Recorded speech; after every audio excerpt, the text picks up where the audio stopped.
Hello दोस्तों, कैसे हैं आप सब। स्वागत है आप सभी का कॉमिक वर्ल्ड 2.0 पर। तो चलिए दोस्तों, शुरू करते हैं वेद प्रकाश शर्मा के नॉवेल फिरंगी का तीसरा भाग। चक्रोट छोड़कर जीप जंगल की ऊबड़ खाबड़ ज़मीन पर यूं उछलती कूदती पड़ने लगी थी जैसे मेंढक उछल कूद कर रहा हो। करीब 20 मिनट के सफ़र के बाद वह घने जंगल के बीच ऐसे स्थान पर रुकी जहाँ हर तरफ मोटे मोटे तनों वाले पेड़ थे। ऊपर की तरफ से वे इतने ज़्यादा घने थे और टहनियाँ इस कदर एक दूसरे से गुथी हुई थी कि आकाश का जर्रा तक नज़र नहीं आ रहा था। कहने का मतलब ये कि ना तो उस स्थान पर कोई शख्स इत्तेफाक से ज़मीनी रास्ते से पहुंच सकता था, ना ही आकाश की तरफ से वहां खड़ी जीप को देखा जा सकता था। हेडलाइट्स एक बहुत ही विशाल पहाड़ की जड़ पर केंद्रित थी। उसी को ध्यान से देखते हुए नज़ीर ने इंजन बंद कर दिया। चारों तरफ सन्नाटा और अंधेरा छा गया। बगल की सीट से उठाकर उसने कार्बाइन कंधे पर लटकाई, पिछली सीट पर पड़ी एक मशाल उठाई और जीप से बाहर आने के 1 मिनट बाद उसे जला दिया। अब वहाँ मशाल की क्षमतानुसार रोशनी फैली हुई थी। मशाल लिए वो उस पहाड़ की जड़ की तरफ बढ़ा जिस पर कुछ देर पूर्व जीप की हेडलाइट्स केंद्रित थी। मशाल दो पत्थरों के बीच जगह बनाकर खड़ी कर दी और फिर अपने दोनों हाथों से एक इतने विशाल पत्थर को विपरीत दिशा में ढकेलना शुरू किया जिसके बारे में यह कल्पना तक नहीं की जा सकती थी कि वह इस तरह टस से मस हो सकता है। यह कोशिश कुछ वैसी ही थी जैसी विजय अपने कमरे की दीवार के साथ कर रहा था, मगर वह विजय की तरह नाकामयाब नहीं हुआ। पत्थर को अंदर की तरफ ढकेलने में उसे पसीने तो ज़रूर आ गए, परंतु अंततः इतनी बड़ी दरार पैदा करने में कामयाब हो गया जिसमें से रेंगकर अंदर जा सकता था। वही किया भी। वह लेट कर सांप की मानंद सरसराता हुआ सा दरार के दूसरी तरफ पहुंचकर नजर आना बंद हो गया। दूसरी तरफ पहुंचकर शायद उसने अपना शरीर सीधा कर लिया था, क्योंकि अगले ही पल दरार के पार उसका चेहरा नजर आया। इतना ही नहीं, हाथ लंबा करके उसने मशाल भी अंदर खींच ली। पहाड़ के अंदर का वह खोखला स्थान अब मशाल की रोशनी में साफ नजर आ रहा था। वह कोई गुफा थी जो दूर तक चली गई थी, इतनी दूर तक जहाँ तक मशाल की रोशनी नहीं पहुँच सकती थी। अब उसने मशाल इस तरफ दो पत्थरों के बीच फंसाई और पुनः विशालतम पत्थर के साथ जोर आजमाई शुरू कर दी। 2 मिनट के प्रयास के बाद वह पत्थर को यथास्थान फिक्स करने में कामयाब हो गया, अर्थात अब वहाँ कोई दरार नहीं थी। संतुष्ट होने के बाद नज़ीर एलिस ने मशाल संभाली और गुफा में तेज़ी से बढ़ना शुरू किया। गुफा ज़्यादा लंबी नहीं थी। 2 मोड़ पार करने के बाद वह बंद नजर आई। वहाँ मशाल उसने एक दीवार में फंसाई और गुफा की ज़मीन में फिक्स अनेक पत्थरों में से एक खास पत्थर को उसके स्थान से हटाने के प्रयास में जुट गया। यह अलग बात है कि छोटे मोटे शारीरिक बल वाला शख्स उस काम को नहीं कर सकता था, किंतु उसे शीघ्र ही कामयाबी मिली। पत्थर अपने स्थान से हट गया। अब पत्थर के निचले हिस्से में लगा एक लोहे का कुंदा नजर आ रहा था जिसमें रस्सी बंधी हुई थी। रस्सी पत्थर के हटने से बने गड्ढे में गुम हो गई थी। नीचे रोशनी का आभास हो रहा था। नज़ीर अली दीवार में फंसी मशाल की तरफ बढ़ा, उसके करीब पहुंचा और ज़रा भी देर किए बगैर उसे बुझा दिया। अब उसने अंधेरे में ही अनुमान से वापस आकर रस्सी पकड़ी और अगली पल गड्ढे में कूद गया। ऐसा करते ही खट की आवाज़ के साथ पत्थर अपने स्थान पर वापस फिक्स हो गया। अब वह एक नई गुफा के फर्श और छत के बीच रस्सी पर झूल रहा था। उस गुफा की दीवारों में पहले से ही लगी मशालें रोशन थी। रस्सी पर फिसलते हुए गुफा के फर्श पर पहुंचने में उसे मुश्किल से 2 पल ही लगे होंगे। वहां पहुंचते ही ऊपर देखा। रस्सी जिस पत्थर में लगे कुंदे के साथ बंधी थी वह पूरी तरह अपने स्थान पर स्थापित हो चुका था। संतुष्ट होने के बाद वह एक मशाल की तरफ बढ़ा और सबसे पहला काम उसे बुझाने का किया। उसके बाद उसका सफ़र उस गुफा में शुरू हुआ। खास बात यह थी कि वह जहाँ जहाँ से गुजरता जा रहा था वहाँ वहाँ की मशालों को बुझाता जा रहा था, यानी उसके पीछे अंधेरा फैलता जा रहा था। अनेक मोड़ों वाली बेहद लंबी उस गुफा में करीब 10 मिनट तक उसका सफ़र जारी रहा। जहाँ जाकर सफ़र ख़त्म हुआ वह पत्थरों का बना एक प्राकृतिक कमरा था। कमरे में घुप अंधेरा था। वहाँ किसी के सांस लेने की आवाज़ आ रही थी। एकाएक जंजीरें खड़खड़ाने की आवाज़ आई। ऐसा शायद कमरे में नज़ीर एलिस की मौजूदगी के एहसास से हुआ था। नज़ीर ने इस बात की ज़रा भी परवाह किए बगैर अंधेरी में आगे बढ़कर कमरे की दीवार में लगी एक मशाल जला दी। कमरे का दृश्य साफ नजर आने लगा। जंजीरों की खड़खड़ाहट में इजाफा हो गया। उन जंजीरों की खड़खड़ाहट में जिसमें एक इंसानी जिस्म बंधा नजर आ रहा था। मोटी और मजबूत जंजीरें उसके जिस्म के चारों तरफ लिपटी हुई थीं। हाथ पैरों और गले में लोहे के मोटे मोटे कड़े पड़े हुए थे। जंजीरों के पहले सिरे उन कड़ों से जुड़े थे जो दूसरे उन कड़ों से जुड़े थे तो दूसरे उन कड़ों से जो कमरे की मजबूत दीवारों में लगे थे। नज़ीर एलिस के आगमन से पहले वह शायद फर्श पर बिखरे भूसे पर मृत पाय सा पड़ा था और अब अपने कमज़ोर शरीर पर मोटी जंजीरों का वजन संभाले उठने की कोशिश कर रहा था। इसी कारण जंजीरों से खड़खड़ाहट की आवाज़ें निकल रही थीं। हैरत की बात यह थी कि वह शख्स ठीक उसी हुलिये का था जिसमें इस वक्त नज़ीर एलिस नज़र आ रहा था। वही सीने से नीचे तक चली गई काली सफ़ेद बालों की दाढ़ी, वही दाढ़ी में मिक्स घनी मूछें, वही मस्सा, वही बड़े बड़े कान और त्वचा का वही रंग। संक्षेप में अगर ये कहा जाए तो ज़्यादा मुनासिब होगा कि इस वक्त दो हम शक्ल एक दूसरे के सामने खड़े नजर आ रहे थे। उसे देखकर जहाँ नज़ीर एलिस के होंठों पर जहरीली मुस्कान थी, वहीं कैदी के चेहरे पर ऐसे भाव थे जैसे वह अपनी आंखों के सामने दुनिया के सबसे घृणित आदमी को देख रहा हो। तो फिर आ गया, उसने नफरत भरे स्वर में कहा। फिर आ गया मेरा खून जलाने। तू ऐसा क्यों कर रहा है कौम के गद्दार? मैंने पहले भी कहा था, नज़ीर बोला। मैं कौम का गद्दार नहीं हूँ, मैं कौम की खिदमत कर रहा हूँ। ठीक वही खिदमत जो तू किया करता था। तेरे ही नक्शे कदम पर चल रहा हूँ मैं। झूठ बोल रहा है तू। आवाज़ कमज़ोर पड़ जाने के बावजूद वह पूरी ताकत से चिल्लाया था। अगर तू वही सब कुछ कर रहा होता तो जो मैं करता था, तो मुझी को क्यों नहीं करने देता? क्यों मेरा वेश बनाए घूम रहा होता? तो जिहाद के मसीहाओं का दुश्मन है। मेरा वेश बनाकर उन्हें धोखा दे रहा होगा, वे बेचारे। और इससे आगे के शब्द उसके मुंह से ठीक से नहीं निकल सके। खांसी का बहुत ही ज़बरदस्त दौरा पड़ा था उसे। इस कदर खांसता चला गया जैसे दमे का मरीज़ हो। संभल कर वकार खान, संभल कर। नज़ीर एलिस ने उसकी खिल्ली उड़ाने के से अंदाज में कहा। अब तुझ में इतनी ताकत नहीं बची कि शायद कि ज़्यादा हलक फाड़कर चिल्ला सको। मुझ में अभी बहुत ताकत है। मेरी ताकत का भी तुझे अंदाज़ा नहीं, अमेरिका के पिट्ठू। मैं पुनः अपनी सभी शक्तियाँ समेट कर बोला था। जिस दिन मेरे उन रहनुमाओं को, जिन्हें तू मेरा भेष बनाकर बेवकूफ़ बना रहा है, ये पता लग गया कि तू ही वह वतन फरोश है जिसने हमारे इस पाक मुल्क को अमेरिका के वाइट हाउस में गिरवी रख दिया है। इस मुल्क के सभी हकूक़ तूने अफ़गानी सरहदों पर बन रहे अमेरिकियों के सैनिक अड्डे के हवाले कर दिए हैं। उस दिन वे तुझे नोच नोच कर खाएंगे। किद्दों तक के लिए तेरे जिस्म की एक भी बोटी नहीं छोड़ेंगे वे। नज़ीर एलिस हंसा, कुछ ऐसे अंदाज में जैसे कोई किसी पागल के प्रलाप पर हंसता है। बोला, अपनी अपनी समझ है वकार। तू ये समझता है कि अफ़गानी सरहदों पर बन रहा है अमेरिकी आर्मी के अड्डे हमारी कौम के ख़िलाफ़ है, जबकि मेरा मानना है कि वह हमारी कौम के हक़ में है। मैं उनके बहाने हिंदुस्तानियों पर निशाना साध रहा हूँ। एक दिन वह आएगा जब उन्हीं अड्डों से बेवकूफ़ बन रहा है तू। वह उसकी बात काट कर कहता चला गया, अमेरिकियों के हाथों बेवकूफ़ बन रहा है। वे तुझे ख्वाब दिखा रहे हैं कि एक दिन उन्हीं अड्डों से हिंदुस्तान पर हमला किया जाएगा, जबकि वह दिन कभी आने वाला नहीं है। तुझे बेवकूफ़ बनाकर अमेरिकी अपना उल्लू सीधा कर रहे हैं। तेरे ही कंधों पर बंदूक रखकर वे हमारे अफ़गानी भाइयों का खून बहा रहे हैं। आए दिन उनका कत्लेआम कर रहे हैं। अरे संभल जा जालिम, अब भी संभल जा। अफ़गानी भी मुसलमान हैं। अमेरिकी हमारे ही मुस्लिम भाइयों की लाशों के ढेर लगा रहे हैं और तू उनका मददगार बना हुआ है। इस कीमत पर अगर उन्होंने कभी हिंदुस्तान पर हमला कर भी दिया, उसे नेस्त नाबूद भी कर दिया, तो कौम तुझे कभी माफ़ नहीं करेगी। इतने मुसलमानों का खून बहने के बाद हिंदुस्तान के टुकड़े टुकड़े हो भी गए तो हमारे किस काम के?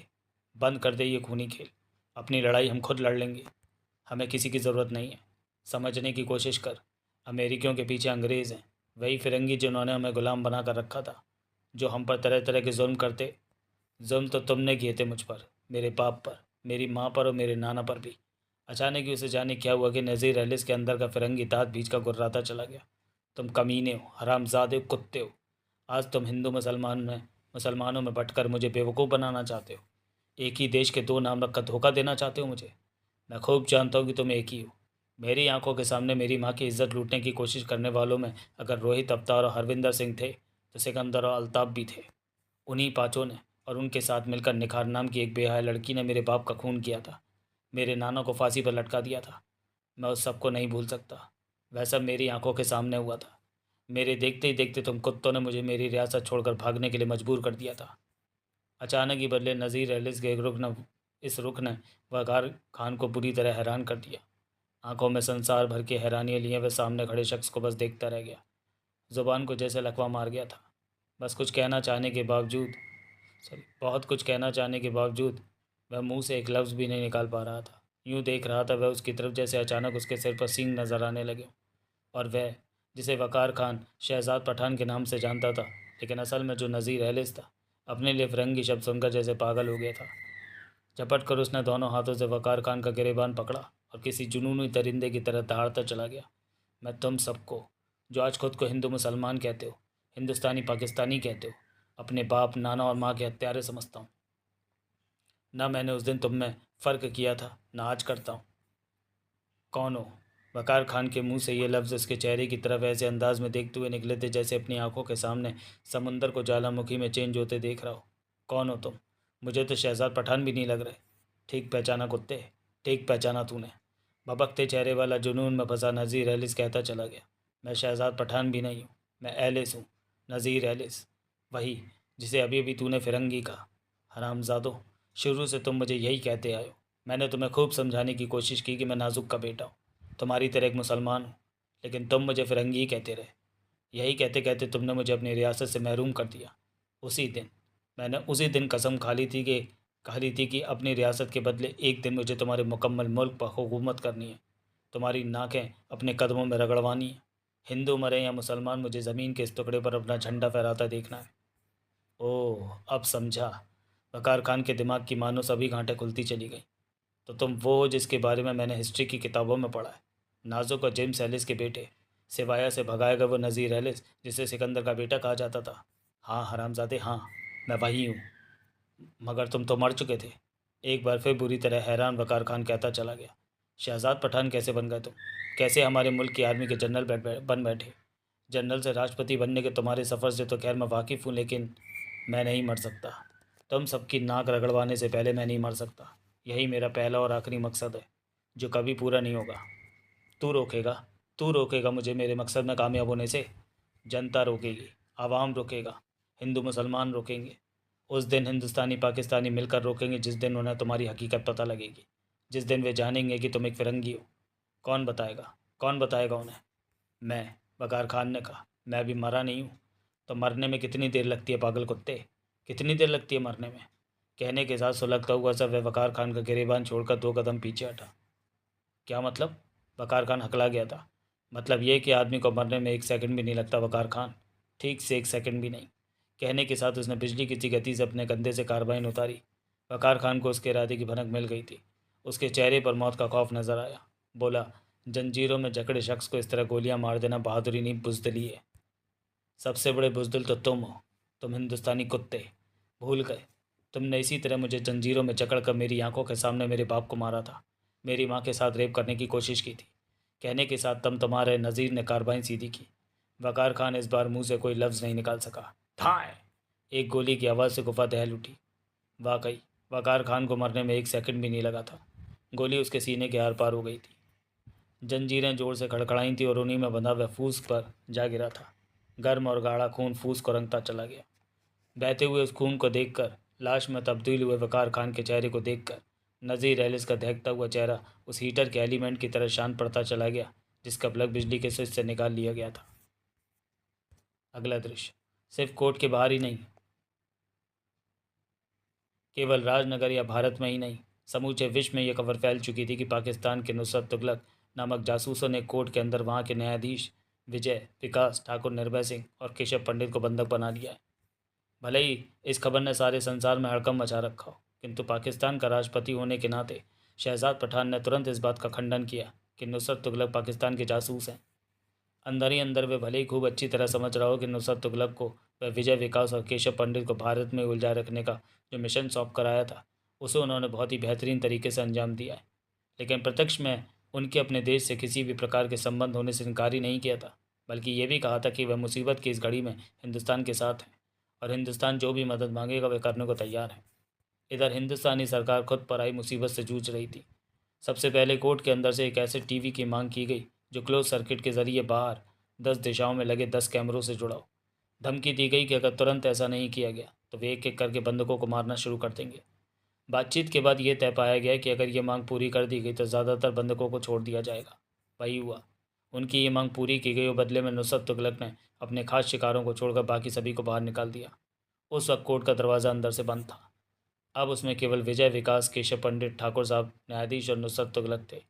कोर्ट के चारों तरफ वह बहुत बड़े हिस्से में फोर्स ने ऐसा घेरा बना लिया था जिसमें सिर्फ सैनिक ही सैनिक नजर आ रहे थे। 1 दर्जन कमांडोज भी थे। ये बात बहुत कम लोगों को मालूम थी कि कमांडोज में भारतीय सीक्रेट सर्विस के एजेंट अशरफ, विक्रम, नाहर और परवेज़ भी थे। फोर्स का नेतृत्व रघुनाथ कर रहा था। आम पब्लिक और मीडिया के लोग उस घेरे से बाहर थे। सभी चैनल्स के कैमरे बाहर से ही घटनास्थल को कवर कर रहे थे। सारी दुनिया वहाँ का लाइव टेलीकास्ट देख रही थी। अफसरों ने ऐसे इंतज़ाम भी कर लिए थे जिनके ज़रिए वे अपनी आवाज़ कोर्ट के अंदर पहुँचा सकते थे और नुसरत तुगलक की आवाज़ें बाहर तक आ सकती थी। रघुनाथ उन्हें बार बार सरेंडर करने के लिए कह रहा था, जबकि उनकी एक ही डिमांड थी, प्रधानमंत्री की विशेष कार। उन्होंने सिर्फ 1 घंटे का टाइम दिया था। कहा गया था कि अगर ऐसा नहीं किया गया तो हर घंटे बंधकों में से एक की लाश कोर्ट रूम से बाहर फेंकी जाएगी। 50 मिनट तक नुसरत तुगलक को बातों में उलझाए रखकर क्लोज सर्किट कैमरों से बचते हुए कमांडो कार्रवाई करने की कोशिश की जाती रही, मगर अदालत कक्ष के अंदर आम आतंकवादी नहीं बल्कि नुसरत तुगलक नाम के शैतान थे। उन्होंने किसी को कोई मौका नहीं दिया। 55वें मिनट के गुजरते गुजरते मुकम्मल कचहरी में नुसरत की आवाज़ गूंजी। केवल 5 मिनट बाकी बचे हैं। अगर इन 5 मिनटों में हमें अपने टीवी पर प्रधानमंत्री की खास गाड़ी नज़र नहीं आई तो बंधकों में से एक की लाश बाहर फेंकनी पड़ेगी। बता क्यों नहीं देते मियाँ? तुगलक की आवाज़। वह लाश न्यायाधीश महोदय की होगी। तुम ऐसा कुछ नहीं करोगे, रघुनाथ ने कहा। हमने गाड़ी मंगवाई है, आ रही है। अब केवल 4 मिनट बचे हैं। समझने की कोशिश करो, थोड़ी देर भी हो सकती है। समझने की कोशिश तुम्हें करनी है बड़े मियाँ, पूरी दृढ़ता के साथ कहा गया। हम वादे के पक्के हैं। 60वां मिनट गुजरते ही न्यायाधीश महोदय की लाश तुम लोगों के सामने होगी। भन्नाए हुआ रघुनाथ चुप रह गया। हालांकि एहतियात के तौर पर गाड़ी 10 मिनट पहले ही मंगवाई जा चुकी थी, परंतु उसे कैमरों की जद में नहीं आने दिया गया था। लेकिन अब जबकि टाइम ओवर होने वाला था और किसी किस्म की कार्रवाई की कोई रूपरेखा नहीं बन सकी थी, तो उनकी धमकी का शिकार होने से बेहतर उसे सामने लाना ही समझा गया। उस वक्त 59वां मिनट आधा गुजर चुका था जब काले रंग की चमचमाती गाड़ी को एक ऐसे कैमरे के सामने लाया गया जिसके ज़रिए उसे कक्ष में मौजूद नुसरत तुगलक आराम से देख सकते थे। रघुनाथ ने माइक पर ऊंची आवाज़ में कहा, गाड़ी आ गई है, तुम लोग देख ही रहोगे। देख रहे हैं जी, कुल मिलाकर 4 आंखें हमारे पास, और उन सभी से देख रहे हैं। नुसरत की आवाज़ कचहरी प्रांगण में गूंजी। तुगलक की आवाज़। हम भले ही भूल जाएं मगर न्यायाधीश महोदय आपका ये एहसान ज़िंदगी भर नहीं भूलेंगे, क्योंकि हम इनके क्रियाक्रम का पूरा इंतज़ाम कर चुके थे। इन्हें खुशी है और हमें दुख है कि हमारे वे सभी इंतज़ाम धरे के धरे रह गए। अब ज़रा इनका पिछौंडा हमारी तरफ कर दिया जाए। इस बार फिर तुगलक ने कहा, यानी गाड़ी की बैक कैमरे की तरफ और मुंह कचहरी की गेट की तरफ। रघुनाथ के सामने गाड़ी के ड्राइवर को वैसे ही करने के निर्देश देने के अलावा कोई चारा नहीं था, सो उसने वैसे ही किया। अगला दृश्य। वह करीब 100 बीघे ज़मीन थी जिसे 12 फुट ऊंची सपाट चार दीवारी ने चारों तरफ से अपने आगोश में ले रखा था। दीवार के शीर्ष पर लगी थी कांटेदार तारों की बाड़। चार दीवारी में बना वह एक बहुत ही विशाल लोहे का फाटक था जिसके इस तरफ काले रंग की एक लंबी गाड़ी आकर रुकी। फाटक बंद था और उसके आर पार नहीं देखा जा सकता था। ड्राइविंग सीट पर बैठे नाटे कद के आदमी ने अपनी छोटी छोटी उंगलियों से एक खास अंदाज में हॉर्न बजाया। केवल एक बार हॉर्न बजाने के बाद उसने गाड़ी का इंजन ऑफ किया और शांत बैठ गया था। शांत। बस वह ऊपर से ही नजर आ रहा था। अंदर ही अंदर बेहद आंदोलित था, आतंकित भी और शंकाओं से ग्रस्त। यह पोजीशन उसकी तभी से थी जब से अपने ठिकाने से इस गाड़ी में सवार होकर मौजूदा मिशन पर निकला था। खुद ही को समझाने की लाख चेष्टा की थी उसने। बार बार अपने दिमाग के डर रहे कोने से कहा था कि ज़रा भी उत्तेजित होने की ज़रूरत नहीं है। जो भी कुछ होना है पूर्व निर्धारित है। कहीं किसी किस्म की गड़बड़ होने की संभावना नहीं है। मगर खुद को समझाने के सारे प्रयास धराशायी हो गए थे। इस वक्त भी उसका दिल धाड़ धाड़ की आवाज़ पैदा करता हुआ ज़ोर ज़ोर से धड़क रहा था। और उस वक्त तो ज़ोरदार झटका सा खाने के बाद एक पल के लिए दिल ने मानो धड़कना ही बंद कर दिया, जब सफ़ेद रंग की बहुत ही तीव्र रोशनी कार की विंड स्क्रीन को चीरती हुई एक झटके से उसके जिस्म पर आ पड़ी। पलकें उठाकर इधर देखा तो कुछ नज़र नहीं आया। आंखों के आगे रंग बिरंगे भुनगे से नाच कर रह गए। तीव्र रोशनी सीधी उसकी आंखों में पड़ी थी और आंखों को वो खोले नहीं रख सका था। ठीक वैसी ही स्थिति हो गई थी जैसे जून की दोपहर के सूरज की तरफ देखने की बेवकूफ़ी कर बैठा हो। सर्च लाइट जैसी मशी रोशनी गेट के शीर्ष से सीधी विंड स्क्रीन पर पड़ी थी। वह उस वक्त तक भी आंखें खोलने की योग्य नहीं हुआ था जब भारी भरकम गेट में मौजूद एक छोटा गेट खुलने की आवाज़ आई। जैसे कि पहले ही लिखा जा चुका है, गेट हालांकि उसके ठीक सामने ही था परंतु वह उसकी तरफ देख नहीं सकता था। कानों में भारी बूटों की आवाज़ आई, जैसे कोई उसी की तरफ आ रहा हो, बल्कि आ रहे हो, क्योंकि आवाज़ कम से कम 4 बूटों की थी। फिर उसने ये महसूस किया कि एक शख्स कार की दाई खिड़की के नज़दीक आकर खड़ा हो गया, दूसरा बाईं तरफ। इच्छा के बावजूद वह अब भी अपनी आंखें नहीं खोल सका। खोलने के प्रयास में बस उन्हें मिचमिचाकर रह गया था। कौन हो? बाएं कान के पर्दे को चीरती एक कड़क आवाज़। मुझे प्रोफेसर अब्दुल हबीब से मिलना है। अपना नाम बताने की जगह उसने रटे रटाए अंदाज में कहा। किस लिए? वही सवाल जो कि उसे मालूम था कि पूछा जाएगा। उसने भी तोते की तरह रटाया गया जवाब दिया। मैं उनका रिश्तेदार हूँ और 500 किलोमीटर दूर से आया हूँ। ये किसने बताया कि वे यहाँ मिलेंगे? प्रोफेसर परवेज़ हलीम ने। बस। उसके बाद कोई सवाल नहीं पूछा गया। इस बात को वो जानता भी था कि कोडवर्ड पूरे हो गए। आगे पूछे जाने वाले किसी भी सवाल का जवाब उसे पहले से मालूम नहीं था, अर्थात अब अगर कुछ पूछा जाता तो अपने विवेक से जवाब देना था, जबकि अब तक के जवाब उसे रटाए गए थे। एकाएक सर्च लाइट ऑफ हो गई। बावजूद इसके वह तुरंत आंखें नहीं खोल सका। उनमें रोशनी इतनी भर गई थी कि अंधेरा होने के बावजूद चौंध सी लग रही थी। आंखें खोलकर वह अपने इर्द गिर्द देखने लायक हुआ ही थे कि कठोर सर पुनः कानों में पड़ा। बाहर निकलो। उसने यूं हुक्म का पालन किया जैसे जर खरीद गुलाम हो। गाड़ी से बाहर आती उसके ठीक सिर पर खड़े उस शख्स ने तलाशी लेनी शुरू कर दी, जो लंबाई में उससे करीब दुगना था। वह केवल 4 फुटा था, तलाशी लेने वाला 7 फुटा। अपने जिस्म पर रेंगते हुए उसके हाथ ऐसे लग रहे थे जैसे हाड़ मांस के नहीं बल्कि स्टील के बने हों। तलाशी में पकड़े जाने का उसे कोई खौफ नहीं था। जानता जो था कि जेब में कुछ भी नहीं है। बैठो। उसे वापस ड्राइविंग डोर की ओर ढकेल कर कहा गया। अपनी सीट पर बैठकर उसने दरवाज़ा बंद कर लिया। उसी समय बगल वाली सीट का दरवाज़ा खुला और नज़दीक खड़ा वह औसत कद का शख्स, जो इतनी देर में एक लफ्ज़ भी नहीं बोला था, एक बार फिर बगैर कुछ बोले सीट पर बैठ गया। दरवाज़ा धाड़ की आवाज़ के साथ वापस बंद कर लिया गया। 4 फुटा अब भी सहमा सा ड्राइविंग सीट पर बैठा था। बगल वाली सीट पर आकर बैठा शख्स बोला, चलो। कहाँ? उसने बौखला कर पूछा। सपाट जवाब, सीधे। मगर वहाँ तो दरवाज़ा है और बंद है। खुल जाएगा, आदेश सा दिया गया। तुम चलो। 4 फुटों ने कांपते हाथ को नियंत्रित करने का प्रयास करने के साथ इग्निशन में फंसी चाबी घुमाई। इंजन जाग उठा। गियर में डालकर उसने गाड़ी आगे बढ़ाई थी कि गेट खुल जा सिमसिम वाले अंदाज में खुलता चला गया। अब एक इतनी चौड़ी सड़क उसकी आंखों के सामने थी जिस पर से एक बार में केवल एक ही गाड़ी गुजर सकती थी। अगर सामने से दूसरी गाड़ी आ जाती तो एक को कच्चे में उतरना पड़ता। गाड़ी को उसी पर ड्राइव करते 4 फुटे ने दाएं बाएं देखने की कोशिश की। रात अंधेरी तो नहीं थी, लेकिन बादलों ने आकाश पर मौजूद चांद को पूरी तरह ढक रखा था, इसलिए बहुत साफ तो नज़र नहीं आया। किंतु इस बात की पुष्टि ज़रूर हो गई कि दोनों तरफ का हाल वही था जो उसे पहले ही बता दिया गया था। दृष्टि के अंतिम छोर तक बंजर ज़मीन नजर आई थी। कहीं कोई शेड, कोई पेड़ नहीं। जगह जगह खड़े सशस्त्र सैनिकों के साए या सेना की बख्तरबंद गाड़ियाँ। इधर उधर देखने की बेवकूफ़ी मत करो, बगल में बैठे शख्स ने कहा। बस सड़क पर चलते रहो। एक पल के लिए भी अगर कोई टायर कच्चे में उतर गया तो उन्हें शक हो जाएगा। कैसा शक? 4 फुटे का अलग सूख रहा था। कि तुम करीम नहीं हो। करीम? वह चकरा है। कौन करीम? प्रोफेसर परवेज़ हलीम का ड्राइवर। क्या? मैं इस वक्त उनका ड्राइवर बना हुआ हूँ? जब गाड़ी उनकी है गधे, तो ड्राइवर किसके हुए? मुझे नहीं मालूम था कि ये गाड़ी उनकी है। मुझे मालूम है कि तुम्हें नहीं मालूम, वह सपाट लहजे में कहता चला गया। लेकिन अब जान लो, जब सुबह प्रोफेसर परवेज़ हलीम यहाँ आए थे तो उनकी गाड़ी ख़राब थी, वर्कशॉप गई हुई थी, इसलिए उन्हें आईएसआई की गाड़ी में आना पड़ा था। और अब तुम यानी उनके ड्राइवर गाड़ी ठीक होने पर उन्हें लेने आए हो। पर मेरे चेहरे पर कोई मेकअप शेकअप तो है नहीं। उसकी कोई ज़रूरत नहीं। अंधेरे में खड़े सैनिकों को तुम्हारा चेहरा नहीं दिख रहा। हाँ, अगर बाल बराबर भी कोई टायर कच्चे में उतरा तो गाड़ी की आवाज़ बदल जाएगी, और वह बदली हुई आवाज़ उन्हें बता देगी कि तुम करीब नहीं हो, क्योंकि उसे इस सड़क पर चलने का एक्सपीरियंस है। और सख्त निर्देश भी हैं कि एक भी टायर सड़क से नीचे नहीं उतरना चाहिए। ड्राइविंग करता 4 फुटा कॉन्शियस हो गया। उसे लगा पहले उसकी कार का टायर सड़क से उतरता या ना उतरता, लेकिन अब ज़रूर उतरेगा।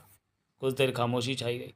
फिर बगल में बैठे शख्स ने चेतावनी सी देने वाले अंदाज में कुछ यूँ कहा, यह मत समझना कि आगे का काम भी उतना ही आसान है जितनी आसानी से तुम यहाँ तक पहुँच गए हो। मतलब? गेट पर तैनात हम दोनों आज़ादी के तलबगार थे। आगे भी आज़ादी के तलबगार मिलेंगे तो सही, लेकिन सब ऐसे नहीं है। उनसे बचकर रहना है। उन्हें अगर तुम पर शक हो गया तो तुम तो मरोगी। हम भी आज़ादी से पहले ही खुदा को प्यारे हो जाएंगे। पर मुझे कैसे पता लगेगा कि कौन आज़ादी का तलबगार है कौन नहीं? 4 फुटा बड़ी मुश्किल से पूछ सका था। मैं बताऊंगा, उसने संक्षिप्त जवाब दिया। 4 फुटा राहत में नजर आने लगा। अपने चारों तरफ खड़े जो सैनिक तुम देख रहे हो वो उस हालत में बेहद खतरनाक है। जब उन्हें पता लग जाए कि तुम किस मकसद से आए हो, या हम लोग आज़ादी के तलबगार हैं, लेकिन फिर भी उतने खतरनाक नहीं है जितने खतरनाक लोग कंट्रोल रूम में बैठे अपने कंप्यूटर्स पर इस वक्त इस गाड़ी को देख रहे हैं। 4 फुटे को पसीने से छूटने लगे। एक ही सांस में वह कहता चला गया, गनीमत बस ये है कि वे हमारे बीच होने वाली बातों को नहीं सुन सकते। क्या उनमें आज़ादी के तलबगार नहीं है? केवल एक ही है, जबकि उनकी संख्या को 5 है। तो काम कैसे होगा? वह अकेला भला क्या कर सकता है? वैसे तो जिसे जो काम कर रहा है उसे उतना ही मालूम है। किसी एक को किसी दूसरे के काम के बारे में मालूम नहीं है, लेकिन मेरे ख्याल से काम लंच में होगा। लंच में? क्यों? रात में लंच नहीं होता क्या? मेरा मतलब, रात की शिफ्ट वालों की जब खाने की छुट्टी होती है तो उसे लंच ही कहा जाता है। मेरे ख्याल से आज बाकी सब लंच लेंगे, मगर आज़ादी के तलबगार आज़ादी के लिए काम करेंगे। 4 फुटा खामोश रह गया। हकीकत यह है कि उसका दिमाग इतना सुन्न हो गया था कि बोलने के लिए कुछ सूझ ही नहीं रहा था। करीब 15 मिनट के सफ़र के बाद एक इमारत नजर आई। इमारत ऐसे आकार की थी जैसे ज़मीन पर कोई बहुत बड़ा अंडा खड़ा कर दिया गया हो। जगह जगह कई बॉयलर्स की चिमनियाँ नज़र आ रही थीं। ज़्यादातर में से धुआं निकल रहा था, लेकिन एक से तो धुएं की जगह सीधी आग ही निकल रही थी, जैसे होली चल रही हो।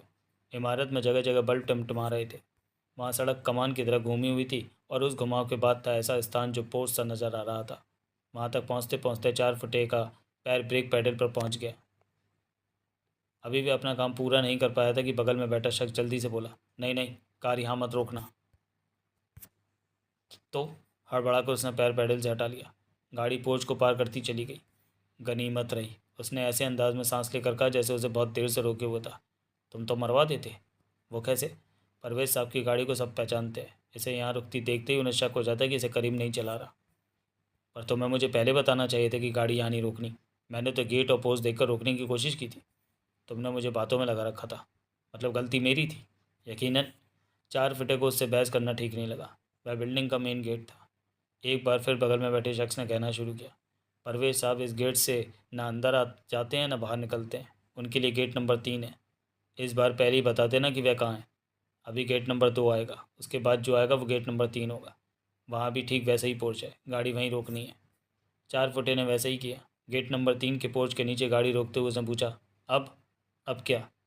क्या करना है? कुछ नहीं करना, गाड़ी से हमें उतरना भी नहीं है। तो फिर काम कैसे होगा? मुझे नहीं मालूम। मतलब? पहले ही बता चुका हूँ, हर एक को अपने हिस्से का काम मालूम है। तेरा काम गेट पर पहुंचकर वो कोड वर्ड बोलना था जो बोले। उसके बाद का यानी तुझे यहाँ तक पहुँचाने का काम मेरा था। मैं बस इतना जानता हूँ कि परवेज साहब के आने तक हम दोनों को यहाँ गाड़ी में ही बैठे रहना है। बाहर निकलने तक की इजाज़त नहीं है। जब वे आ जाएं तो उन्हें लेकर उसी रास्ते पर जाना है जहाँ से आए हैं। अगला दृश्य। लो मियाँ। क्लोज सर्किट टीवी पर नज़रें गड़ाए नुसरत ने कहा, वह भी हो गया जिसके लिए तुम्हारे पेट में मरोड़ा मारे जा रहा था। अब और बोलो, इन गरीबों से क्या चाहते हो? तुगलक ने डायरेक्ट उसकी बात का जवाब देने के स्थान पर सीधे उस माइक पर कहा जिसकी आवाज़ कचहरी परिसर में गूंजने वाली थी। अब इसका दरवाज़ा पूरी तरह खोल दिया जाए। रघुनाथ के इशारे पर 2 इंस्पेक्टर गाड़ी की तरफ बढ़े। बड़े ही थे कि नुसरत ने माइक पर कहा, ना ना ना, इन जमूरों की ज़रूरत नहीं है बड़े मियाँ। इस काम के लिए ड्राइवर ही काफ़ी है। उससे कहो कि वह पीछे आकर गाड़ी का ढक्कन उठा दे। रघुनाथ ने ड्राइवर को निर्देश दिया। ड्राइवर सीट छोड़कर गाड़ी के पिछले हिस्से की तरफ बढ़ा। कचहरी परिसर के उस दृश्य को नुसरत तुगलक ही नहीं, विजय, विकास ठाकुर साहब और केशव पंडित भी देख रहे थे। मगर वे सिर्फ देख ही सकते थे, कुछ कर नहीं सकते थे। कोई टिप्पणी तक करने की पोजीशन में नहीं थे। वे बड़ी ही अजीब हालत में थे। उन सबके हाथ पैरों को बेहद मजबूती के साथ बांधा गया था, पैरों को एक दूसरे से मिलाकर और हाथों को पीठ की तरफ घुमाकर। बांधने के लिए लोगों की टाई और नाड़े जैसी चीज़ें इस्तेमाल की गई थीं।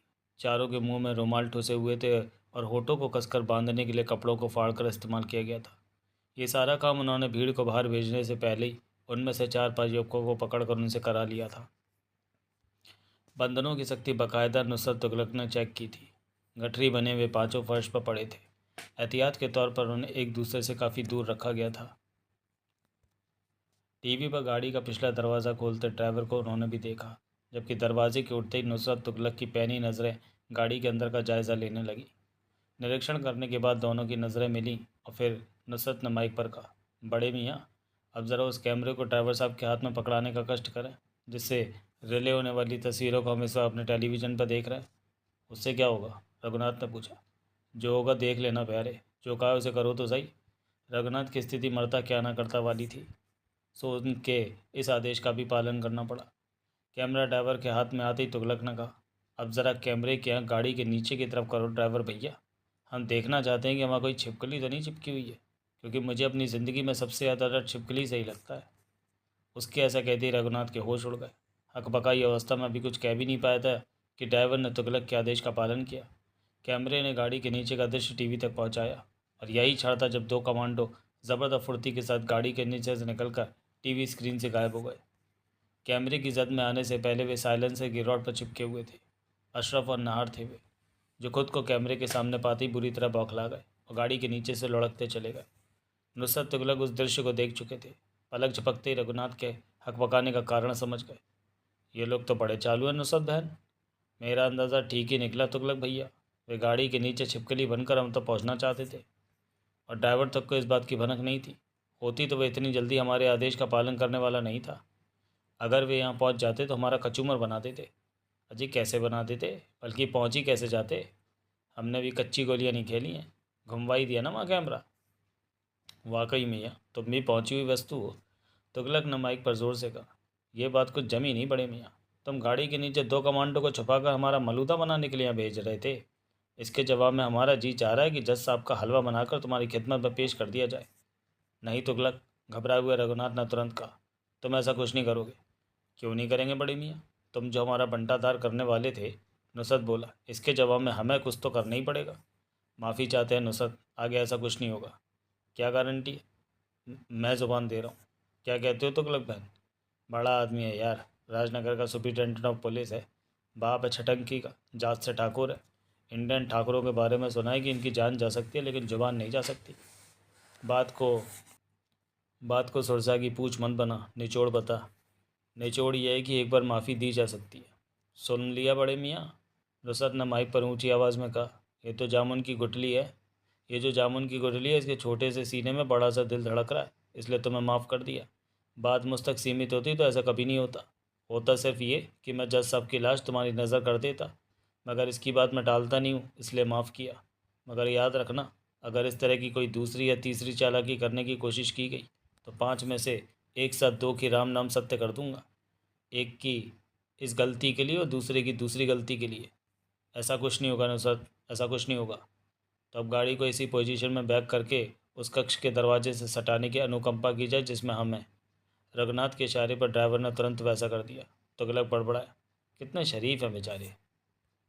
इतना विश्वास भी मत करो मियाँ, नुसरत बोला। हो सकता है उन्होंने गाड़ी में कोई ऐसा भारी भरकम पटाखा वटाखा छुपा रखा हो जो समय आने पर फटे और हमारे जिस्म उतने रेशों में बदल जाए जितने रेशों से मिलकर 1 किलो रुई बनती है। तुम तो भूल गए लगते हो हजरत की ये खास गाड़ी है।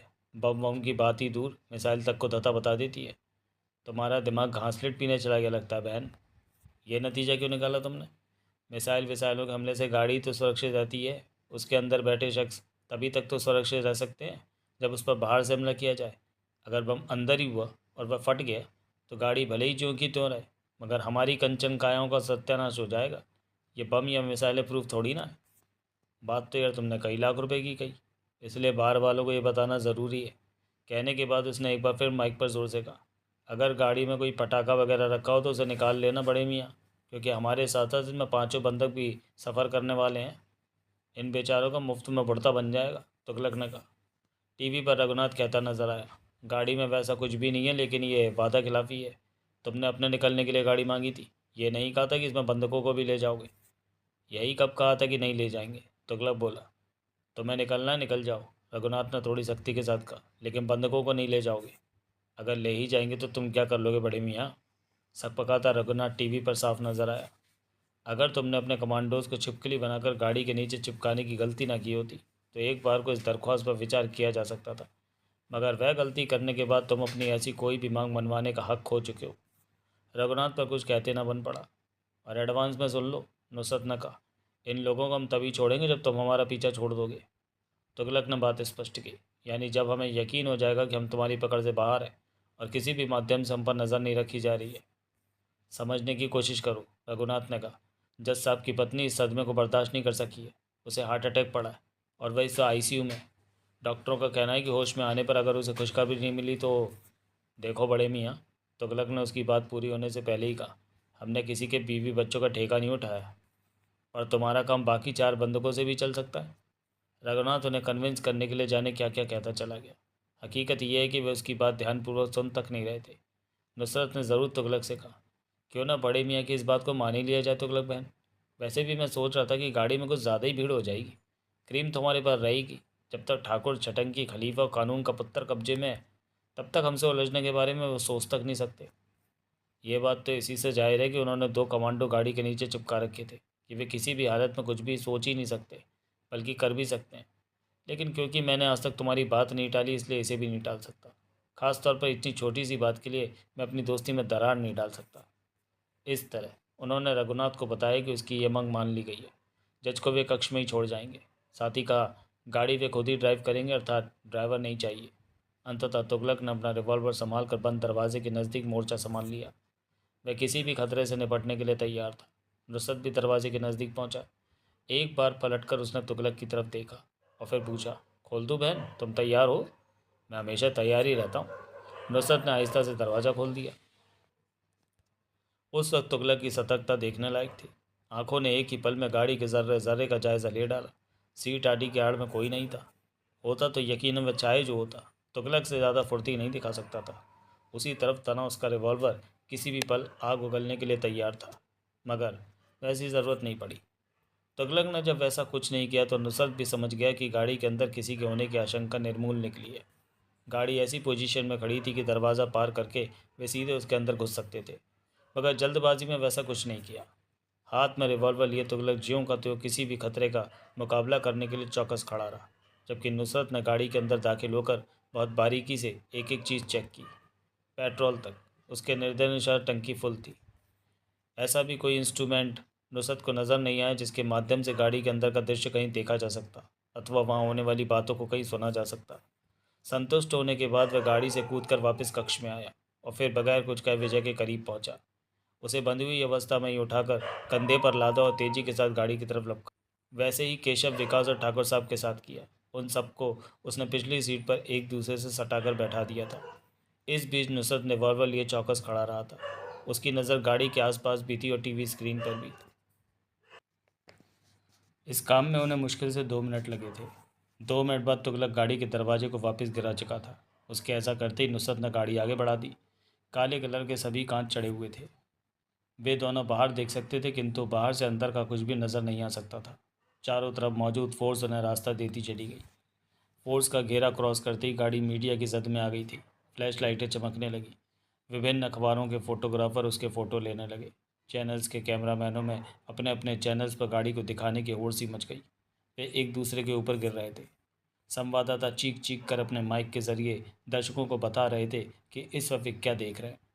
गाड़ी के चारों तरफ हंगामा मचा हुआ था। ज़बरदस्त भीड़ में से पुलिस उनके लिए रास्ता बना रही थी। देख रहे हो मियाँ, वीआईपी हो गए हम। इतने मान सम्मान के साथ तो हमारी सवारी पाकिस्तान में भी कभी नहीं निकली। बाहर देखने की जगह पीछे पड़े जमूरों पर नज़र रखो बहन, ड्राइविंग करते नुसरत ने कहा। ये चारों पहुँचे हुए संत हैं। एक का भी दाव लग गया तो हम दोनों की चटनी बनाकर चट कर जाएंगे। अगला दृश्य। वह ट्यूबलाइट्स की रोशनी से जगमगाता एक बहुत बड़ा हॉल था, जहाँ लगी करीब 500 मशीनों की खटर पटर गूंज रही थी। मशीनें हालांकि ऑटोमेटिक थी और अपना काम खुद कर रही थी, मगर फिर भी हर मशीन पर एक आदमी तैनात था।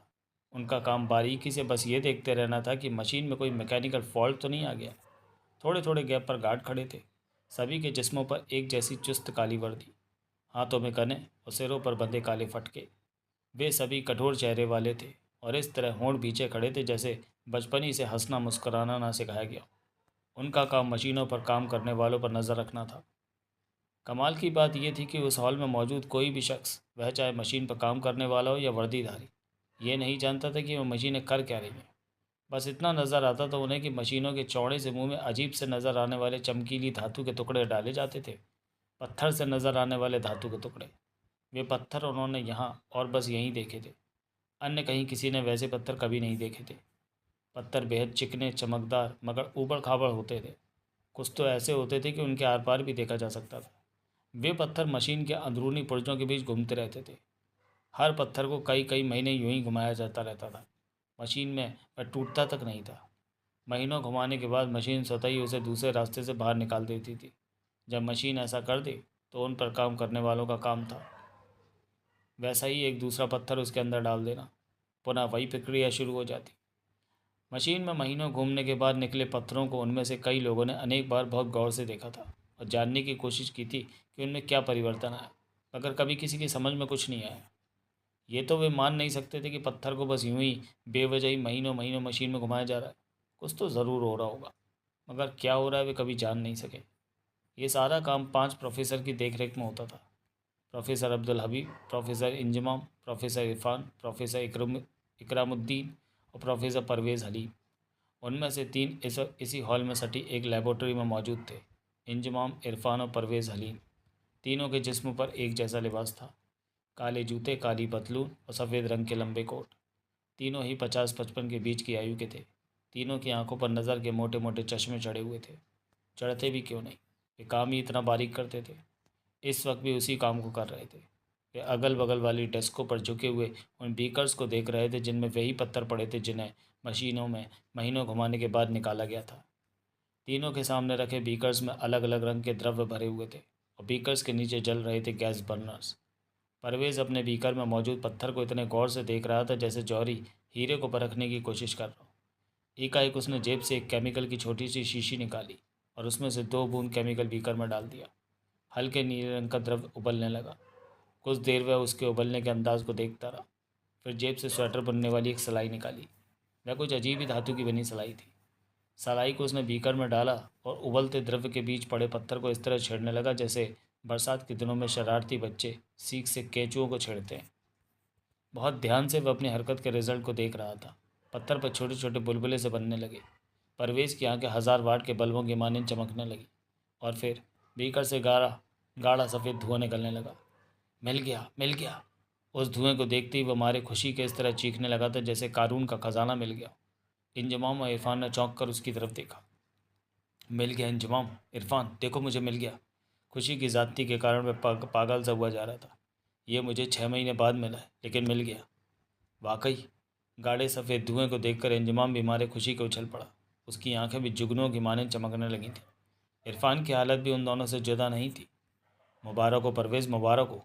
उसने भी खुशी से झूमते हुए कहा। हमें तो 6 महीने से कुछ हाथ ही नहीं लगा।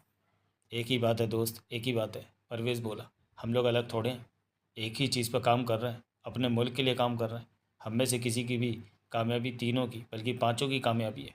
उन दोनों की भी जो इस वक्त यहाँ नहीं है। वे भी जब हमारी आज की कामयाबी के बारे में सुनेंगे तो हमारी तरह खुशी से झूम उठेंगे। अब हम एक और तैयार कर लेंगे। खुशी की ज़्यादती के कारण पगलाए से इंजमाम ने कहा। हम दुनिया के चौधरियों को दिखा देंगे कि हम भी किसी से कम नहीं हैं, और उसे भी जिसने हमारे मुल्क के टुकड़े किए। इरफान बोला। इस बार अगर हिंदुस्तान ने हमारी तरफ आगे तरेर कर देखा भी तो हम उसकी आंखों में बारूद भर देंगे। काश। एकाएक जाने किस सोच ने परवेज़ की सारी खुशी काफुर कर दी। काश ऐसा हो सकता। काश हम अपने मुल्क के टुकड़े करने वाले के टुकड़े टुकड़े कर सकते। मतलब? अचानक इंजमाम भी गंभीर नजर आया। ये कमबख्त शहजाद पठान, अमेरिका का पिट्ठू, ये कुछ नहीं होने देगा। परवेज़ जानबूझकर अपने साथियों की राय जानने के लिए अपने दिल के छाले फोड़ रहा था। कहता है कि हिंदुस्तान के साथ अच्छे पड़ोसी जैसा बर्ताव करेगा। इरफान बोला। तुम क्या कहना चाहते हो? हम अपनी जानें जोखिम में डालकर तीव्र गति से शोधन करने वाली वे अब केंद्रीय मशीनें खरीद कर लाए जो हॉल में लगी शोधन कर रही हैं। कहने के साथ वह बीकर से उठने वाली धुएं की तरफ इशारा करने के साथ बोला। ये सब खोजने के लिए, इसे संवर्धित करने के लिए हम पाँचों ने अपनी ज़िंदगियां गंवा दी। कभी जाना ही नहीं कि ऐशो आराम किसे कहते हैं। लेकिन इंजमाम के मुंह से निकला। कभी कभी लगता है कि ये सब बेकार जाएगा। अपने साथियों के चेहरों को रीड करता परवेज़ कहता चला गया। जब हम इसका उपयोग ही नहीं कर सकते तो किस काम आएगी हमारी इतनी मेहनत। जब हम इसके इस्तेमाल से अपने दुश्मन से इंतकाम ही नहीं ले सकते तो किस लिए हम इतने खुश हो रहे हैं? परवेज़। उसका मंतव्य समझने के बाद इंजमाम ने गंभीर स्वर में कहा। ये सब क्या कह रहे हो तुम? पागल तो नहीं हो गए हो? क्या तुम इसके इस्तेमाल का मतलब जानते हो? मुझसे ज़्यादा और कौन जानेगा। फिर भी ऐसा कह रहा हो।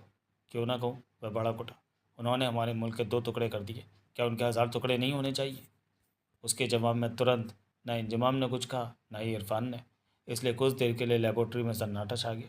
बहुत ही पैना सन्नाटा था वह, ऐसा जो बहुत कुछ कह रहा था। अंततः इरफान ने कहा। परवेज़, हम तुम्हारे जज्बात समझते हैं, मगर हम वैज्ञानिकों को जज्बातों में नहीं बहना चाहिए। हमसे ज़्यादा बेहतर इस बात को कोई नहीं जानता कि इसका वो इस्तेमाल नहीं होना चाहिए। आवाम चाहे यहाँ की हो या हिंदुस्तान की, बेकसूरों का वो हल क्यों? अभी तुम जोश में हो। खुदा न करे कि कभी वैसा हो, लेकिन हो गया तो तुम देख नहीं सकोगे। तुम तो शहजाद पठान की भाषा बोल रहे हो। देखा जाए तो वे ठीक ही कहते हैं, इंजमाम ने कहा। तो फिर हम लोग यहाँ अपनी ज़िंदगियाँ क्यों गंवा रहे हैं? उसने एक बार फिर अपने साथियों के मन को पढ़ने की कोशिश की। जब ये सब हमारे किसी काम ही नहीं आ सकता तो कौन कहता है काम नहीं आएगा? इंजमाम उसकी बात काट कर कहता चला गया। तुम्हारी पॉजिटिव सोच कहाँ चली गई परवेज़? हम अपने मुल्क को भरपूर बिजली देने वाले हैं। परवेज़ का दिल चाहा कि कहे बिजली, पर ऐसा कहा नहीं उसने। कुछ भी नहीं कहा, बस देखता रहा अपने साथियों को। वह समझ चुका था कि उनमें से कोई भी उसके विचारों से मेल नहीं खाता, और फिर धीरे धीरे अपने चेहरे पर ऐसे भाव एकत्रित किए जैसे अभी अभी जज्बातों के भंवर से निकल कर बाहर आए हो। बोला। सॉरी दोस्तों, सॉरी। मुझे लगता है कि मैं बहक गया था, भूल ही गया था कि अगर हमने अपने मुल्क की ऊर्जा प्रॉब्लम सॉल्व कर दी तो इंसानियत हमें हमेशा याद रखेगी, और हम उसी के लिए काम कर रहे हैं। मगर क्या करूँ, हिंदुस्तान ने हमारे साथ किए ही इतना बुरा है कि वह भी दिमाग से नहीं निकल पाता। इसमें कोई शक नहीं, इरफान ने कहा। उन्होंने ठीक नहीं किया, मगर उनसे इंतकाम लेने के फेर में हम इंसानियत को भी तो नहीं भुला सकते। सज़ा तो इंसानियत को ही भुगतनी पड़ेगी। इसलिए हमें अपने जज्बातों पर काबू रखना चाहिए। प्रत्यक्ष में भले ही परवेज़ एक बार फिर खामोश रह गया था, मगर दिल चाहता कि कहे, इंसान के हिंदुस्तान में ही बसते हैं, जिसे आज बांग्लादेश कहा जाता है, उसमें क्या इंसान नहीं रहते। तभी एक ख़ास किस्म की आवाज़ वाला सायरन बज गया। आओ, इंजमाम बोला, लंच लेते हैं। मैं आज लंच नहीं लूँगा। सायरन बजते ही जाने के परवेज़ का दिल धाड़ धाड़ की आवाज़ उत्पन्न करने लगा था। मैंने पहले ही कहा था कि मेरा पेट गड़बड़ है। अब तो यानी आज की कामे के बाद तो ठीक हो जाना चाहिए था। कहने के साथ इरफान ठहाका लगा कर हंसा। इंजमाम भी हंसा था, लेकिन परवेज़ हलीम नहीं हंस सका। उसका तो दिमाग ही कहीं और था। अगला दृश्य। कहाँ गायब हो गए वे? फ़ोन पर अजय के मुंह से ब्लैक बॉय वाली घुर्राहट निकली थी। तुम लोग क्या कर रहे थे? करने के लिए हमारे पास बहुत ही सीमित विकल्प थे सर, और अभी भी हालात वही हैं। अशरफ की आवाज़ आई।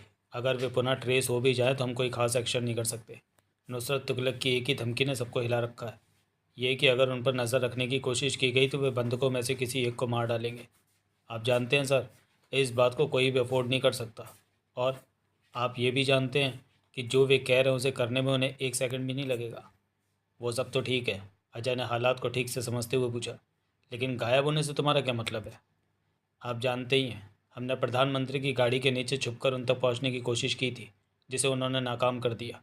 उसके बाद हम एक आध कोशिश और करना चाहते थे, जिसकी परमिशन रघुनाथ ने नहीं दी। वह उनकी चेतावनी से इतना डर गया है सर कि किसी वाहन से उनका पीछा तक करने की इजाज़त नहीं दी। अगर सच पूछा जाए तो इसमें रघुनाथ की भी गलती नहीं है। वे इतने शैतान है कि राजनगर की सरहद से निकलते निकलते साफ कह दिया था कि अगर हेलीकॉप्टर से भी उन पर नज़र रखने की कोशिश की गई तो देखने को यही मिलेगा कि उन्होंने उन चारों में से एक को मारकर गाड़ी से बाहर फेंक दिया है। मतलब उनके उनके चंगुल में फंसे विजय विकास ठाकुर साहब और केशव पंडित को भगवान भरोसे छोड़ दिया गया है। उन पर नज़र नज़र रखने का एक ऐसा ऐसा एक ही तरीका था सर, जिसके ज़रिए नज़र रखी भी जा रही थी, और उन्हें यह भी नहीं लग रहा था कि ख़ास तौर पर उन्हीं पर नज़र रखी जा रही है। अशरफ कहता चला गया, ये कि हर चेक पोस्ट पर पहले ही से तैनात फोर्स से ये जानकारी ली जाती रहे कि वे उसे क्रॉस कर गए या नहीं। ऐसा किया भी जा रहा था और चेक पोस्टों से बराबर रिपोर्ट आ भी रही थी। फिर जब तक चेक पोस्टों से रिपोर्टें आती रहीं तब तक उन्हें गायब नहीं माना गया। लेकिन अब, जबकि जहाँ से ये रिपोर्ट आनी चाहिए थी कि वे वहाँ से गुजर गए हैं, जब वहाँ से ये रिपोर्ट आ रही है कि अभी वे वहाँ नहीं पहुँचे, तो माना जा रहा है कि वे गायब हो गए। मतलब, राजनगर से निकलने के बाद उन्होंने कलकत्ता हाईवे पकड़ा था। उस पर हर 20 किलोमीटर के बाद चेक पोस्ट है। राजनगर से करीब 100 किलोमीटर दूर एक टोल चौकी भी है। वहाँ से भी उनके निकल जाने की रिपोर्ट मिली, मगर वहाँ के बाद 20 किलोमीटर दूर जो चेक पोस्ट है, वहाँ से कंट्रोल रूम को अभी तक यही सूचना आ रही है कि वे वहाँ नहीं पहुँचे, जबकि टोल चौकी से निकले उन्हें 1 घंटे से भी ज़्यादा समय हो चुका है। अब तक तो वे 3-4 चेक पोस्ट पार कर जाने चाहिए थे। जी, यही तो हम सब सोच रहे हैं। इसका मतलब तो ये हुआ कि टोल चौकी और उससे 20 किलोमीटर दूर स्थित चेक पोस्ट के बीच कहीं उन्होंने हाईवे छोड़ दिया है। यही अंदाज़ा लगाया जा रहा है। हाईवे को छोड़कर वे कहाँ जा सकते हैं? जाहिर है सर कि उन्होंने कोई छोटी मोटी रोड ही पकड़ी होगी, किसी छोटे शहर कस्बे या गांव की तरफ जाने वाली रोड। किसी तरफ से कोई सूचना? कोशिश की जा रही है, लेकिन अभी तक कोई सूचना नहीं है, अजय ने कहा। लेकिन वह ज़्यादा बड़ा इलाका नहीं होगा, पूरे इलाके की कॉम्बिंग की जा सकती है। आपकी बात ठीक है सर, इस छोटे से इलाके में उन्हें ढूंढ निकालना ज़्यादा मुश्किल नहीं है, परंतु अड़चन वही आ रही है, उनकी धमकी। सब इसी बात से डरे हुए हैं कि अगर उन्होंने ये महसूस करते ही कि उनकी खोज की जा रही है, चारों बंधकों में से किसी को मार डाला तो क्या होगा? अजय चुप रह गया। इसमें शक नहीं कि पूरी सिचुएशन जानने के बाद ये बात ठीक से उसे भी नहीं सूझ रही थी कि क्या किया जाए।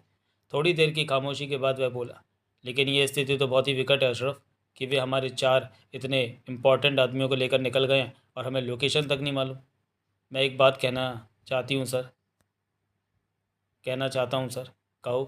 क्या विजय विकास से उसके उनके गुप्त ट्रांसमीटर पर संबंध स्थापित नहीं किया जा सकता? इससे हमें उनकी लोकेशन। नहीं, अजय ने उसकी बात काटी। क्या मैं वजह जान सकता हूँ सर? अगर हमारी तरफ से ऐसी कोई बेवकूफ़ी की गई तो पहली बात, विजय विकास इस वक्त नुसरत तुगलक के बंधक हैं। उनके ट्रांसमीटर जब हमारे सिग्नल्स रिसीव करेंगे तो दूसरी तरफ से आवाज़ उनकी नहीं, नुसरत या तुगलक की सुनाई देगी, जिनसे बात करने का कोई फ़ायदा होने वाला नहीं है। दूसरी बात, मत भूलो कि इस वक्त ठाकुर साहब भी उन्हीं के साथ हैं। अगर हमने उनके ट्रांसमीटर पर कॉल करने की बेवकूफ़ी की तो ठाकुर साहब पर उनके सीक्रेट एजेंट होने का भेद खुल जाने का खतरा है। ओह, बात एक ही झटके में अशरफ की समझ में आ गई। अजय खामोश रहा। अब आप ही बताएं सर, ऐसे हालात में क्या किया जाए? पुलिस के साथ मत रहो, उन्हें जो करना है करने दो, या अगर नहीं भी कर रहे हैं तो वे जाने। तुम लोग अलग से कुछ करो, जैसे भी हो कम से कम लोकेशन तो पता लगाओ। लेकिन अगर उन्हें हमारी कोशिश का पता लग गया और जवाब में उन्होंने बंदियों में से किसी को कोई नुकसान, उन्हें तुम्हारी कोशिश का पता नहीं लगना चाहिए अशरफ। अजय ने हमेशा की तरह ब्लैक बॉय वाले भर्राए हुए लहजे में निर्णायक हुक्म दिया। तुम्हें लोकेशन भी पता लगानी है और उन्हें यह भनक भी नहीं लगने देनी है कि तुम ऐसा कर रहे हो। Yes sir. दूसरी तरफ से अशरफ का मुस्तैद स्वर। अजय ने संबंध विच्छेद कर दिया। अगला दृश्य। विजय की उंगलियों ने हरकत शुरू की ही थी कि नुसरत बहन। हाँ तुगलक भैया। खलीफा नहीं मान रहे। क्या कर रहे हैं? चटंकी के साथ खोलने की कोशिश, चटंकी के हाथ खोलने की कोशिश। विजय की उंगलियां जहाँ की तहाँ रुक गईं, जैसे खिलौने में भरी चाबी खत्म हो गई हो। इस बात को वह पहले से ही जानता था कि वे दोनों ऐसी चीज़ नहीं है जिन्हें आराम से धोखा दिया जा सके। फिर भी जब महसूस किया कि एक ही सीट पर वे इस कदर सटे बैठे हैं कि कोशिश करने पर विकास के बंधन खोल सकता है, तो यह हरकत बहुत ही सावधानी से शुरू की थी। परंतु शुरू करते ही पकड़ा गया। पहले ही बताया जा चुका है कि उन सबके मुंह में कपड़े ठुसे हुए थे, अतः कोई बोल तक नहीं सकता था। बोल सकता तो इस वक्त कम से कम विजय की जुबान चुप न होती। हालत ही ऐसी थी कि उस जैसा शख्स भी अंदर ही अंदर कसमसा कर रह गया, जबकि नुसरत तुगलक निरंतर चालू थे। तुगलक के जवाब में नुसरत ने कहा, वो तो करनी ही थी तुगलक भैया, बल्कि मैं तो कहता हूँ कि ये हरकत खलीफा को बहुत पहले शुरू कर देनी चाहिए थी। इतनी देर से की, यही हम पर इनका ऐसा एहसान है जिसे हम ताज़िंदगी नहीं उतार सकेंगे। क्या किया जाए? मौका ही मत देना, कोई सीट पर औंधे करके डाल दे, यानी थोबड़े पुश्त की तरफ, पिछौड़े अपनी तरफ, ताकि इनके हाथ तेरी दोनों आंखों की जद में रहे। ठीक ही कह रहे हो नुसरत बहन। कहने के साथ तुगलक ने उन चारों के जिस्म सीट पर ही उल्टे करने शुरू कर दिए थे।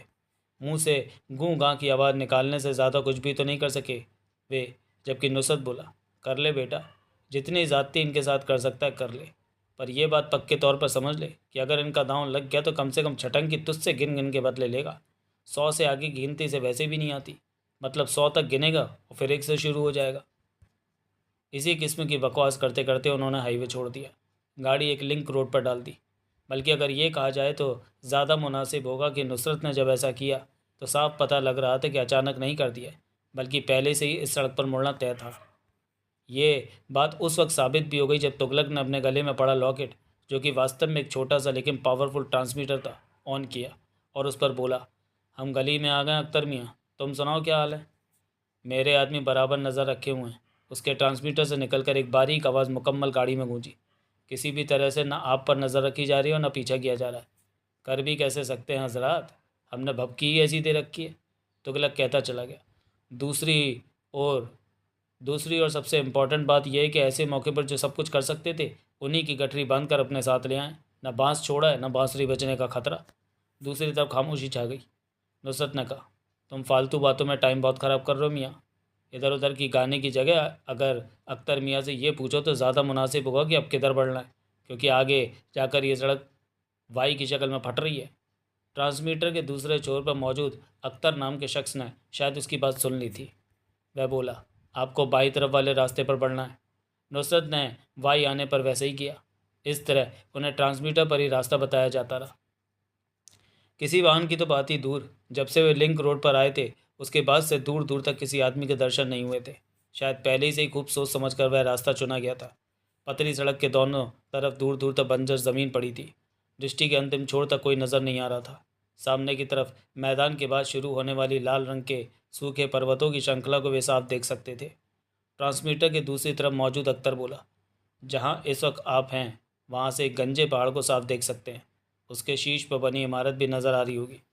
विंड स्क्रीन के पार बहुत दूर बल्कि ऊपर अर्थात पहाड़ की चोटी पर बनी एक किले नुमा इमारत को देखते तुगलक ने कहा, देख तो रहे हैं मियाँ, किसी मरे हुए शहंशाह का किला लग रहा है। वे फ़िलहाल खाकसार का ठिकाना है। मतलब हमें वहीं पहुँचना है? जी। पर वहाँ पहुँचा कैसे जाएगा? जिस सड़क पर आप बढ़ रहे हैं वह उसी किले तक जाएगी। पर मियाँ तुम तो कह रहे थे कि इन कीमती लोगों को रखने के लिए तुम्हारे पास बहुत ही महफूज जगह। क्यों? हंसकर पूछा गया। जगह पसंद नहीं आई? तुगलक ने बुरा सा मुंह बनाने के बाद कहा, यह जगह क्या खाक पसंद आएगी? साली मीलों दूर से तो चमक रही है। जब वे हमें तलाश करते दिशा में आएंगे तो देखते ही समझ जाएंगे कि हम वहाँ होंगे, क्योंकि छुपने की दूसरी जगह यहाँ कोई है ही नहीं। जगह भी साली पहाड़ी की चोटी पर है। गाड़ी ड्राइव करता नुसरत बोला, अगर उन्होंने हेलीकॉप्टर का इस्तेमाल कर लिया जिसका कि हमें तलाश करने के लिए वे ज़रूर करेंगे, तो ये जगह साफ नज़र आ जाएगी। इन कीमती लोगों को तो किसी ऐसे स्थान पर रखना था मियाँ, जहाँ पहुँचने के बाद भी आदमजात को पता न लग सके कि वहाँ छुपने की कोई जगह है। अपनी अपनी सोच है नुसरत साहब, कहा गया। मेरी सोच यह है कि जगह वही सबसे ज़्यादा सुरक्षित होती है जो नज़र तो मीलों दूर से आ जाए, मगर वहाँ तक पहुँचना नामुमकिन हो। वहाँ पहुँचना नामुमकिन है? कम से कम तब तक तो कोई नहीं पहुँच सकता जब तक मेरे आदमी ना चाहे। बहुत ही विश्वासपूर्वक कहा गया। हमें तो ऐसा नहीं लग रहा। आगे बढ़िए तो सही, शुरू तो होने दीजिए पहाड़ की चढ़ाई। आपको खुद ब खुद यकीन होता चला जाएगा कि अख्तर हुसैन और उसके साथी वर्षों से मोस्ट वांटेड होने के बावजूद यूं ही हिंदुस्तानी सरकार के गले की हड्डी नहीं बने हुए। आसपास के शहरों में आतंकवाद की इतनी घटनाएं की हैं मैंने कि सरकार को हर कीमत पर मेरा सिर चाहिए। बावजूद इसके उनकी पकड़ से बाहर हूँ। हमें तो तुम्हारा कोई आदमी भी नज़र नहीं आ रहा। आदमी अगर नज़र आ जाए तो फिर वे आदमी ही क्या हुए जनाब, बड़े ही मज़ेदार लहजे में कहा गया था। अदृश्य होने की कोई दवा ईजाद कर रखी है क्या मियाँ? उसकी बात पर दूसरी तरफ वाला ठहाका लगा कर हंसा। उसके बाद बोला, ऐसा भी समझ सकते हैं? क्या मतलब? आपकी इच्छा अगर उन्हें देखने की है तो नज़र भी आ जाएंगे। याद रखिएगा, नज़र सिर्फ इसलिए आएंगे क्योंकि आपकी ऐसी इच्छा है। असल में वे इस सारे रास्ते पर नज़र रखते हैं लेकिन नज़र नहीं आते, और उनका नज़र न आना ही हमारी ताकत है। और अख्तर ने गलत नहीं कहा था। पहाड़ की परिक्रमा सी कर रही सड़क पर चढ़ना शुरू करते ही नुसरत तुगलक ने महसूस ही नहीं किया बल्कि देखा भी कि वे अनेक हथियारों के साए में गिरते जा रहे हैं। पहाड़ पर उन्हें हर मोड़ पर ऊपर की तरफ पत्थरों की बैग से झांकती गनों की नालें नजर आईं। सभी का रुख सड़क की तरफ था। उन्हें देखते ही वे समझ गए कि वे नज़र भी केवल इसलिए आ रहे हैं क्योंकि उन्होंने अख्तर से देखने के लिए कहा था, वरना तो वे उन लोगों की तरह पत्थरों की बैग में छुपी होती जिनके वे हाथों में थी। पहाड़ की एक तरफ बहुत ही चौड़ी घने पानी वाली पथरीली नदी थी जो उनके ऊपर चढ़ने के साथ ही गहरी भी होती चली जा रही थी। अर्थात सड़क के एक तरफ पहाड़ था, दूसरी तरफ नदी। फिर एक ऐसा स्थान भी आया जहाँ नदी पर 20 फुट लंबा लोहे का पुल बना हुआ था। उसकी चौड़ाई केवल इतनी थी कि एक बार में केवल एक ही गाड़ी गुजर सकती थी। नदी उस पुल से हज़ारों फुट नीचे बह रही थी। गाड़ी जब पुल को पार कर गई तो ट्रांसमीटर पर अख्तर हुसैन की आवाज़ गूंजी, अगर मेरा जलवा देखना चाहते हैं तो 1 मिनट के लिए गाड़ी रोक लीजिए। क्या दिखाना चाहते हो मियाँ? बस 1 मिनट के लिए गाड़ी रोककर पीछे देखिए। नुसरत ने गाड़ी रोक दी। दोनों ने एक साथ पीछे देखा और इसमें कोई शक नहीं कि वे देखते ही रह गए। पुल के इस तरफ के पहाड़ की बैक में छुपी एक क्रेन का इंजन अचानक ही जाग उठा था, और फिर उसकी लंबी बाह के सिरे पर लगा बहुत ही मोटा कुंदा हवा में झूलता हुआ पुल की तरफ बढ़ा। देखते देखते कुंदे ने पुल के दूसरे सिरे को अपनी ग्रिप में फंसाया और ऊपर उठाता चला गया, साथ ही उठता चला गया नदी पर बना पुल। ज़रा सोचिए, ट्रांसमीटर पर कहा गया, अब भला कोई कैसे नदी के उस पार से इस पार आ सकता है? अख्तर मियाँ तो वाकई बहुत पहुँचे हुए संत लगते हैं। नुसरत बहन, तुगलक का ही बगैर नहीं रह सका। ट्रांसमीटर पर पुनः कहा गया, अब आप फिर अपना सफ़र जारी कर सकते हैं जनाब। बस यूँ समझ ली कि आपके आगमन हेतु ही नदी पर यह पुल बनाया गया था। मान गए मियाँ, तुम लोगों ने यूं ही हिंदुस्तानी सरकार के सिर में दर्द नहीं कर रखा है। नुसरत ने गाड़ी आगे बढ़ा दी। अब ट्रांसमीटर पर रास्ता नहीं बताया जा रहा था क्योंकि उसकी कोई ज़रूरत भी नहीं थी। बस एक ही सड़क थी जो पहाड़ की परिक्रमा करती जा रही थी। बावजूद इसके ट्रांसमीटर पर अख्तर की तरफ से कुछ न कुछ कहा जाता रहा। सारे रास्ते में सुरक्षा के जो इंतज़ाम थे, उन्हें देखने के बाद नुसरत तुगलक को यकीन हो गया कि वाकई अख्तर की जानकारी में आए बगैर कोई किले तक नहीं पहुंच सकता था। जब वे किले पर पहुंचे तो और ज़्यादा संतुष्ट नजर आए। अगर ये कहा जाए तो अतिशयोक्ति नहीं होगी कि किला आतंकवादियों की छावनी बना हुआ था। करीब 15 आतंकवादी थे वहाँ, सभी हथियारबंद। एक छोटी सी तोप भी थी। उसका मुंह उसी तरफ था जिस तरफ से चढ़ते हुए वे लोग यहाँ पहुँचे थे। किले के बुर्जों पर तैनात आतंकवादियों के गलों में दूरबीन लटक रहे थे।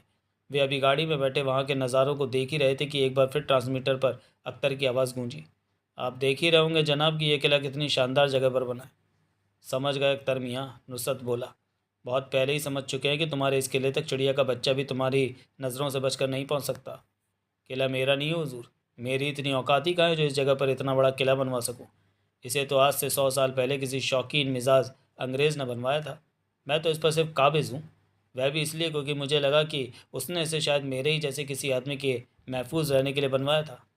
अब ये बताओ मियाँ कि अपने साथ जो हम ये कीमती सामान लाएं इसे कहाँ रखा जाएगा?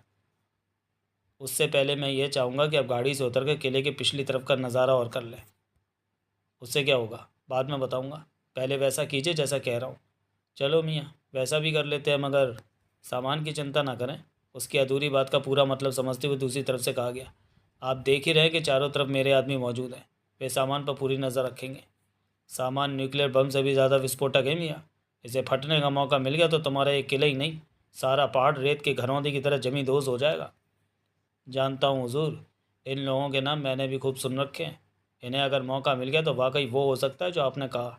लेकिन बेफिक्र रहें, मेरे आदमी उसी तरह उनका ख्याल रखेंगे जिस तरह आप रखे हुए। वैसे भी रहना तो अब इस सामान को इन्हीं की कस्टडी में। आपका काम बस इन्हें यहाँ लाना पड़ता। मैंने कहा ही था कि आप सामान को एक बार मेरे पास ले आइए, आपकी ड्यूटी खत्म।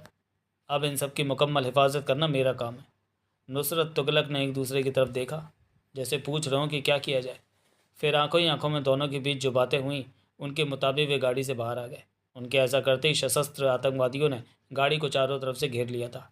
गाड़ी उस वक्त किले के भव्य पोर्च में खड़ी थी। वहाँ मौजूद हर शख्स चाक चौबंद नजर आ रहा था। किले के पिछले हिस्से की तरफ पहुँचते ही वे उसकी भौगोलिक स्थिति की तारीफ के बगैर नहीं रह सके। उस तरफ एक झरना था जो ऊंची पहाड़ी से गिर रहा था। उसका कोई और छोर नज़र नहीं आ रहा था। सैकड़ों फुट नीचे गिरने के बाद झरने का पानी एक नदी की शक्ल लिए हुए था, जो दृष्टि के अंतिम छोर तक चौड़ी थी। आप समझ ही गए होंगे कि इस दिशा से किसी भी तरीके से किले तक नहीं पहुंचा जा सकता। एक बार फिर ट्रांसमीटर पर अख्तर की आवाज़ उभरी, और सड़क की तरफ का मेरा इंतज़ाम आप देख ही चुके हैं। समझ गए मियाँ, पहले ही बता चुके हैं कि हम काफ़ी पहले ही समझ चुके हैं कि तुम्हारा ये किला हर दिशा से पूरी तरह महफूज है। अब इस बात पर इतना ज़्यादा जोर डालने की ज़रूरत नहीं है। अब तो हमें तुम इस किले के उस हिस्से में बुलाओ जहाँ तुम हो। अख्तर की ऐसी ऐसी सुनाई दी जैसे उन्हें बच्चा समझ रहा हो। फिर आवाज़, माफ़ कीजिएगा हुज़ूर, मैं किले में नहीं हूँ। फिर कहूँ, नज़र उठाकर अपने दाईं तरफ देखिएगा। दोनों की नज़रें सतह ही उसकी बताई हुई दिशा में उठ गईं। एक बार नज़रें उधर उठी तो उठी की उठी रह गई। सामने वाले पहाड़ से बहुत ही मोटे तार पर फिसलती हुई एक रोपवे चेयर इसी तरफ आ रही थी। तार का इधर वाला सिरा ठीक उस बुर्ज से कनेक्टेड था जिसके बीच इस वक्त वे खड़े हुए थे। उनके नज़दीक आने का बड़ा ही अनोखा अंदाज था उस शख्स का जिसे अख्तर हुसैन कहा जाता था। निरंतर नज़दीक आती जा रही रोप वे चेयर के साथ उसका हुलिया साफ होता जा रहा था। उसके सिर पर नमाजियों वाली गोल टोपी थी। गोल चेहरे और काले रंग वाला वह एक तंदुरुस्त शख्स था। हाजियों वाली लंबी दाढ़ी उसके चेहरे पर खूब फब रही थी। तार पर फिसलती चेयर और नज़दीक आई तो उसके मस्तक पर बना हुआ निशान भी साफ नजर आने लगा, जो उसके पाँचों वक्त की नमाज़ पढ़ने का गवाह था। उसके कंधों पर एक गन लटकी हुई थी, जिसमें पर काई रंग का पठानी सूट, पैरों में पीटी शू। उन कपड़ों में बेहद चुस्त दुरुस्त लग रहा था। रोप वे चेयर नुसरत तुगलक के नज़दीक पहुंची। वह वहाँ रुकी नहीं थी, बल्कि तार पर फिसलती बुर्ज की तरफ निकल गई, परंतु वह उनके नज़दीक ही कूद गया था। तुम तो हम यहाँ हॉलीवुड फिल्मों का दृश्य प्रस्तुत कर रहे हो, नुसरत कहे बगैर नहीं रह सका। तुगलक उसे ऊपर से नीचे तक देखता हुआ बोला, क्या स्टाइल है, हम तो मियाँ मुरीद हो गए तुम्हारे। आइए, कहने के साथ वह एक तरफ को बढ़ गया। अंदाज ऐसा था जैसे कोई शहंशाह अपने महल में किसी ऐसे मेहमान का इस्तकबाल कर रहा हो जिसे वह प्रभावित करना चाहता हो। एक बार फिर दोनों की नज़रें मिली और उसके पीछे चल दिए। महल की अनेक विशालतम बारादारियों से गुजरता वह उन्हें जिस कमरे में ले गया वह सभी सुविधाओं से परिपूर्ण था। कमरे में ईरानी कालीन पड़ा था, डबल बेड था, सोफ़ा था और एक बहुत बड़ी खिड़की थी जिस पर कांच लगा था। खिड़की के पार से कल कल करके बह रही नदी की आवाज़ आ रही थी। नुसरत तुगलक को समझते देर नहीं लगी कि यह कमरा किले के पिछले हिस्से में, क्योंकि नदी उसी तरफ थी। वहाँ पहुँचते ही अख्तर ने कमरे का दरवाज़ा अंदर से बंद कर लिया। उनकी तरफ घूमता हुआ बोला, आप एक बहुत ही बड़ा काम करके लंबे सफ़र के बाद यहाँ पहुँचे हैं। जाहिर है कि थक गए होंगे। सबसे पहले फ़्रेश हो लीजिए। तुम हमें गलत जगह ले आए मियाँ। ऐसा क्यों कह रहे हो? शयन कक्ष लगता ही है, नुसरत ने कहा। इसमें कोई शक नहीं कि हम सोना चाहते हैं, लेकिन ये जाने बगैर नहीं सो सकते कि हमारे कीमती सामान को किस स्थान पर किस किस्म की सुरक्षा के साथ रखा गया है।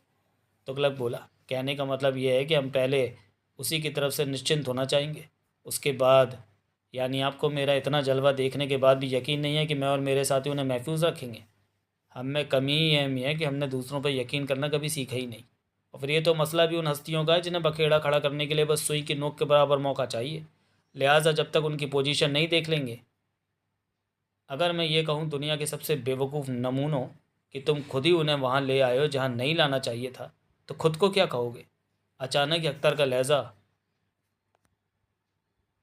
बेहद दिलचस्प हो गया था। नुसरत तुगलक चौंके।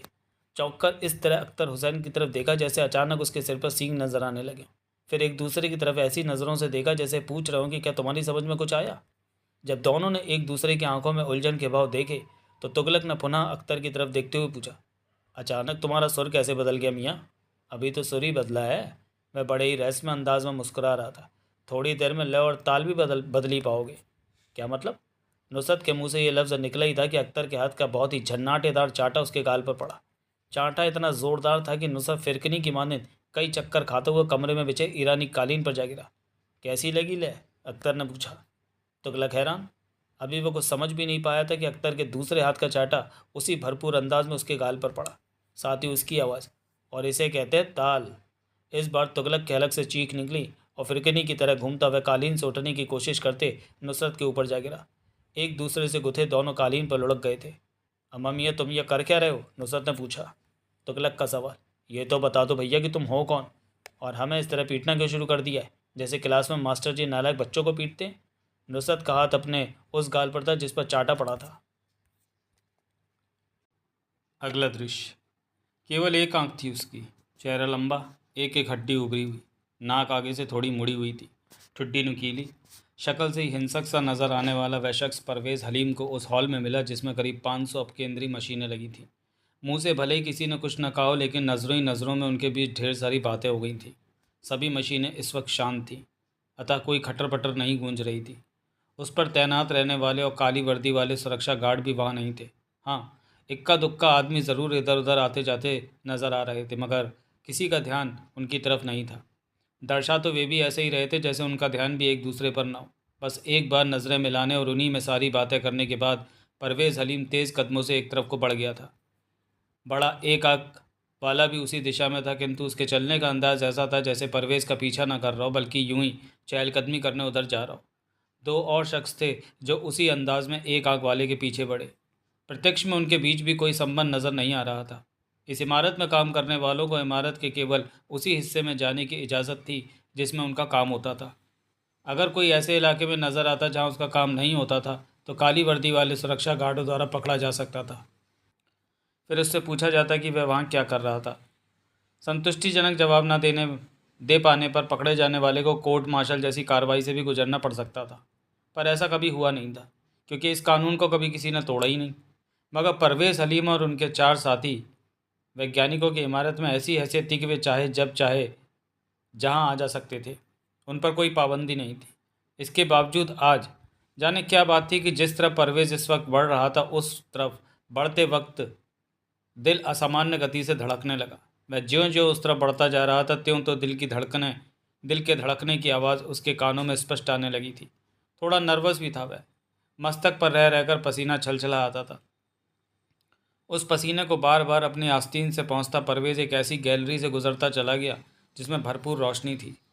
गैलरी के कई मोड़ पार करने के बाद जिस स्थान पर पहुंचा, वहां पहुंचने के बाद उसने अपने दिल को साफ साफ रबर की गेंद की मानंद उछल उछल कर गले में टक्कर मारते महसूस किया था।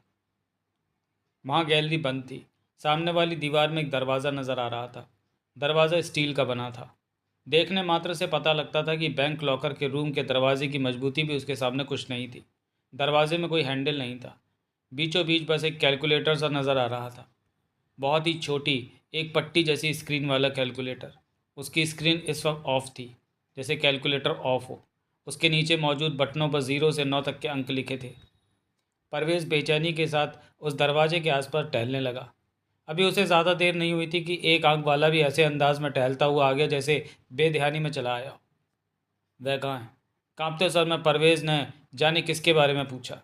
एक आंख वाले ने रिस्ट वॉच पर नज़र डाली, कहा, वह 5 मिनट के अंदर यहाँ पहुँच जाएगा। 5 मिनट? परवेज़ के अलग से चीख सी निकली थी। एक आंख वाले ने केवल इतने ही कहा, जी। 5 मिनट तक हम यहाँ क्या करेंगे? परवेज़ की आवाज़ अभी भी कांप रही थी। अगर उससे पहले कोई और आ गया तो? भला आपको डरने की क्या ज़रूरत है प्रोफेसर? आप इमारत में कहीं भी हो सकते। कहने के साथ वह बेहाई से हंसा था। उसकी आवाज़ में ज़रा भी लोच नहीं था। डरना तो मुझे चाहिए, और हमें भी। तभी वहाँ 2 आदमी और आ गए। ये वही थे जो हॉल से एक आंख वाले के पीछे लगे थे। दूसरा बोला, क्योंकि हमारा इधर कोई काम नहीं है। उन्हें देखकर परवेज़ पर अजीब सी हड़बड़ाहट हावी हो गई। संभल कर बोला, लेकिन इस वक्त लंच चल रहा है। ये तो मुझसे भी पूछा जा सकता है कि लंच टाइम में मैं यहाँ क्या कर रहा हूँ। इतना डरने से काम नहीं चलेगा प्रोफेसर साहब। एक आग वाले ने जेब से सिगरेट का पैकेट निकालने के साथ कहा, खुद को संभालिए और विश्वास रखिए। यहाँ इस वक्त आज़ादी के तलबगारों के अलावा कोई नहीं आएगा। सब लंच में बिजी हैं। सिगरेट नहीं। परवेज़ हलीम दांत बीच कर दबी ज़ुबान में गुर्राया, तुम यह सिगरेट नहीं पियोगे। सॉरी। कहने के साथ उसने पैकेट वापस जेब में रखते हुए कहा, भूल गया था। इसकी तलब भी साली बड़ी बुरी होती है। लेकिन 5 मिनट तो बहुत ज़्यादा है। अब केवल 4 रह गए। दरअसल आप ही यहाँ 5 मिनट पहले आ पहुँचे। तय ये हुआ था कि तुम लोग भी तो आ गए हो। हम तो आपके पीछे आए। उसे अलग दिशा से आना है। वे इसी किस्म की बातें करते रहे। बावजूद इसके समय गुजारना भारी हो गया। कम से कम परवेज़ को पहली बार पता लगा था कि 4 मिनट कितने लंबे होते हैं। वे 4 मिनट जिनके गुजरते ही वहाँ तेज़ी से चलता हुआ एक काले रंग की चुस्त वर्दी वाला सुरक्षाकर्मी पहुंचा। बुनियादी रूप से वह सुर्ख चेहरे वाला था, मगर इस वक्त वही चेहरा पीला जर्द नजर आ रहा था। पसीने की बूंदें भी झिलमिला रही थी उस पर। जल्दी से दरवाज़ा खोलो, हड़बड़ाए परवेज़ ने कहा। कोई आ गया तो गड़बड़ हो जाएगी, तुमने बहुत देर कर दी। मैं तो बिल्कुल राइट टाइम हूँ प्रोफेसर। बहस नहीं, एक आग वाले ने कहा। अपना काम करो। काली वर्दी वाला यूं दरवाजे की तरफ लपका जैसे अगर एक पल की भी देर हो गई तो कयामत आ जाएगी। मगर दरवाजे के नज़दीक पहुंचते ही ठटका। एक झटके से उनकी तरफ घूमा। उसके चेहरे पर राख सी उड़ती नजर आ रही थी। क्या हुआ? एक आग वाले ने पूछा। इस वक्त हमें कंट्रोल रूम में कंप्यूटर पर देखा जा रहा होगा ना। उसकी हालत बता रही थी कि इस कल्पना मात्र से उनके तिरपन कांप रहे। वे लंच टाइम में भी चालू रहते हैं और मुकम्मल कंट्रोल रूम में एक सुरक्षाकर्मी की ड्यूटी रहती है। बाकी सब लंच रूम में चले जाते हैं। तुम भूल गई क्या कि आज वहाँ जिसकी ड्यूटी है वह भी आज़ादी का तलबगार है। अगर किसी वजह से वहाँ वह ना हुआ, कोई और हुआ, तो जो होना होगा हो जाएगा।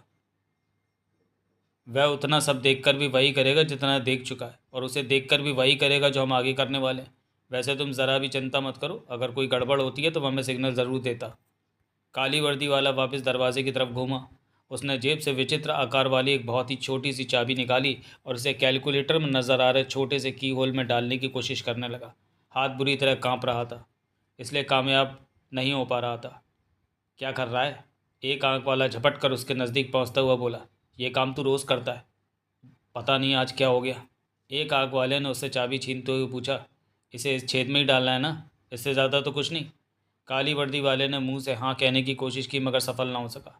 अपने हलक में उसे सूखा पड़ता सा लगा था। गर्दन ज़रूर हाँ में हिला दी। एक आंख वाले ने चाबी की होल में डाली और फिर काली वर्दी वाले से पूछा, किधर घुमानी है? लाओ मुझे दो। हिम्मत करके काली वर्दी वाले ने मोर्चा संभाला।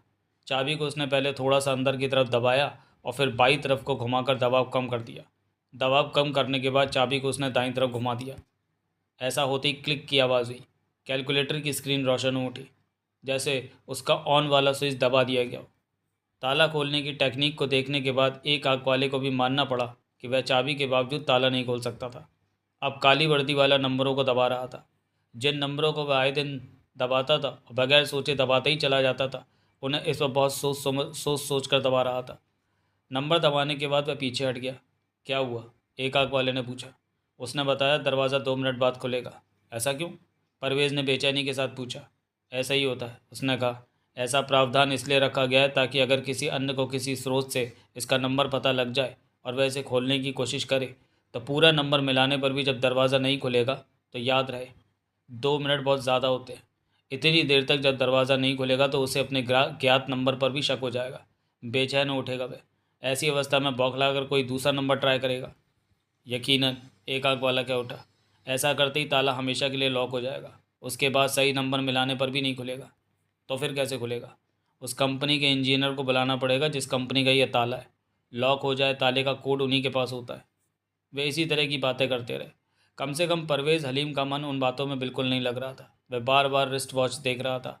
ठीक 2 मिनट बाद हल्की सी सरसराहट के साथ स्टील का दरवाज़ा एक तरफ को सरक गया।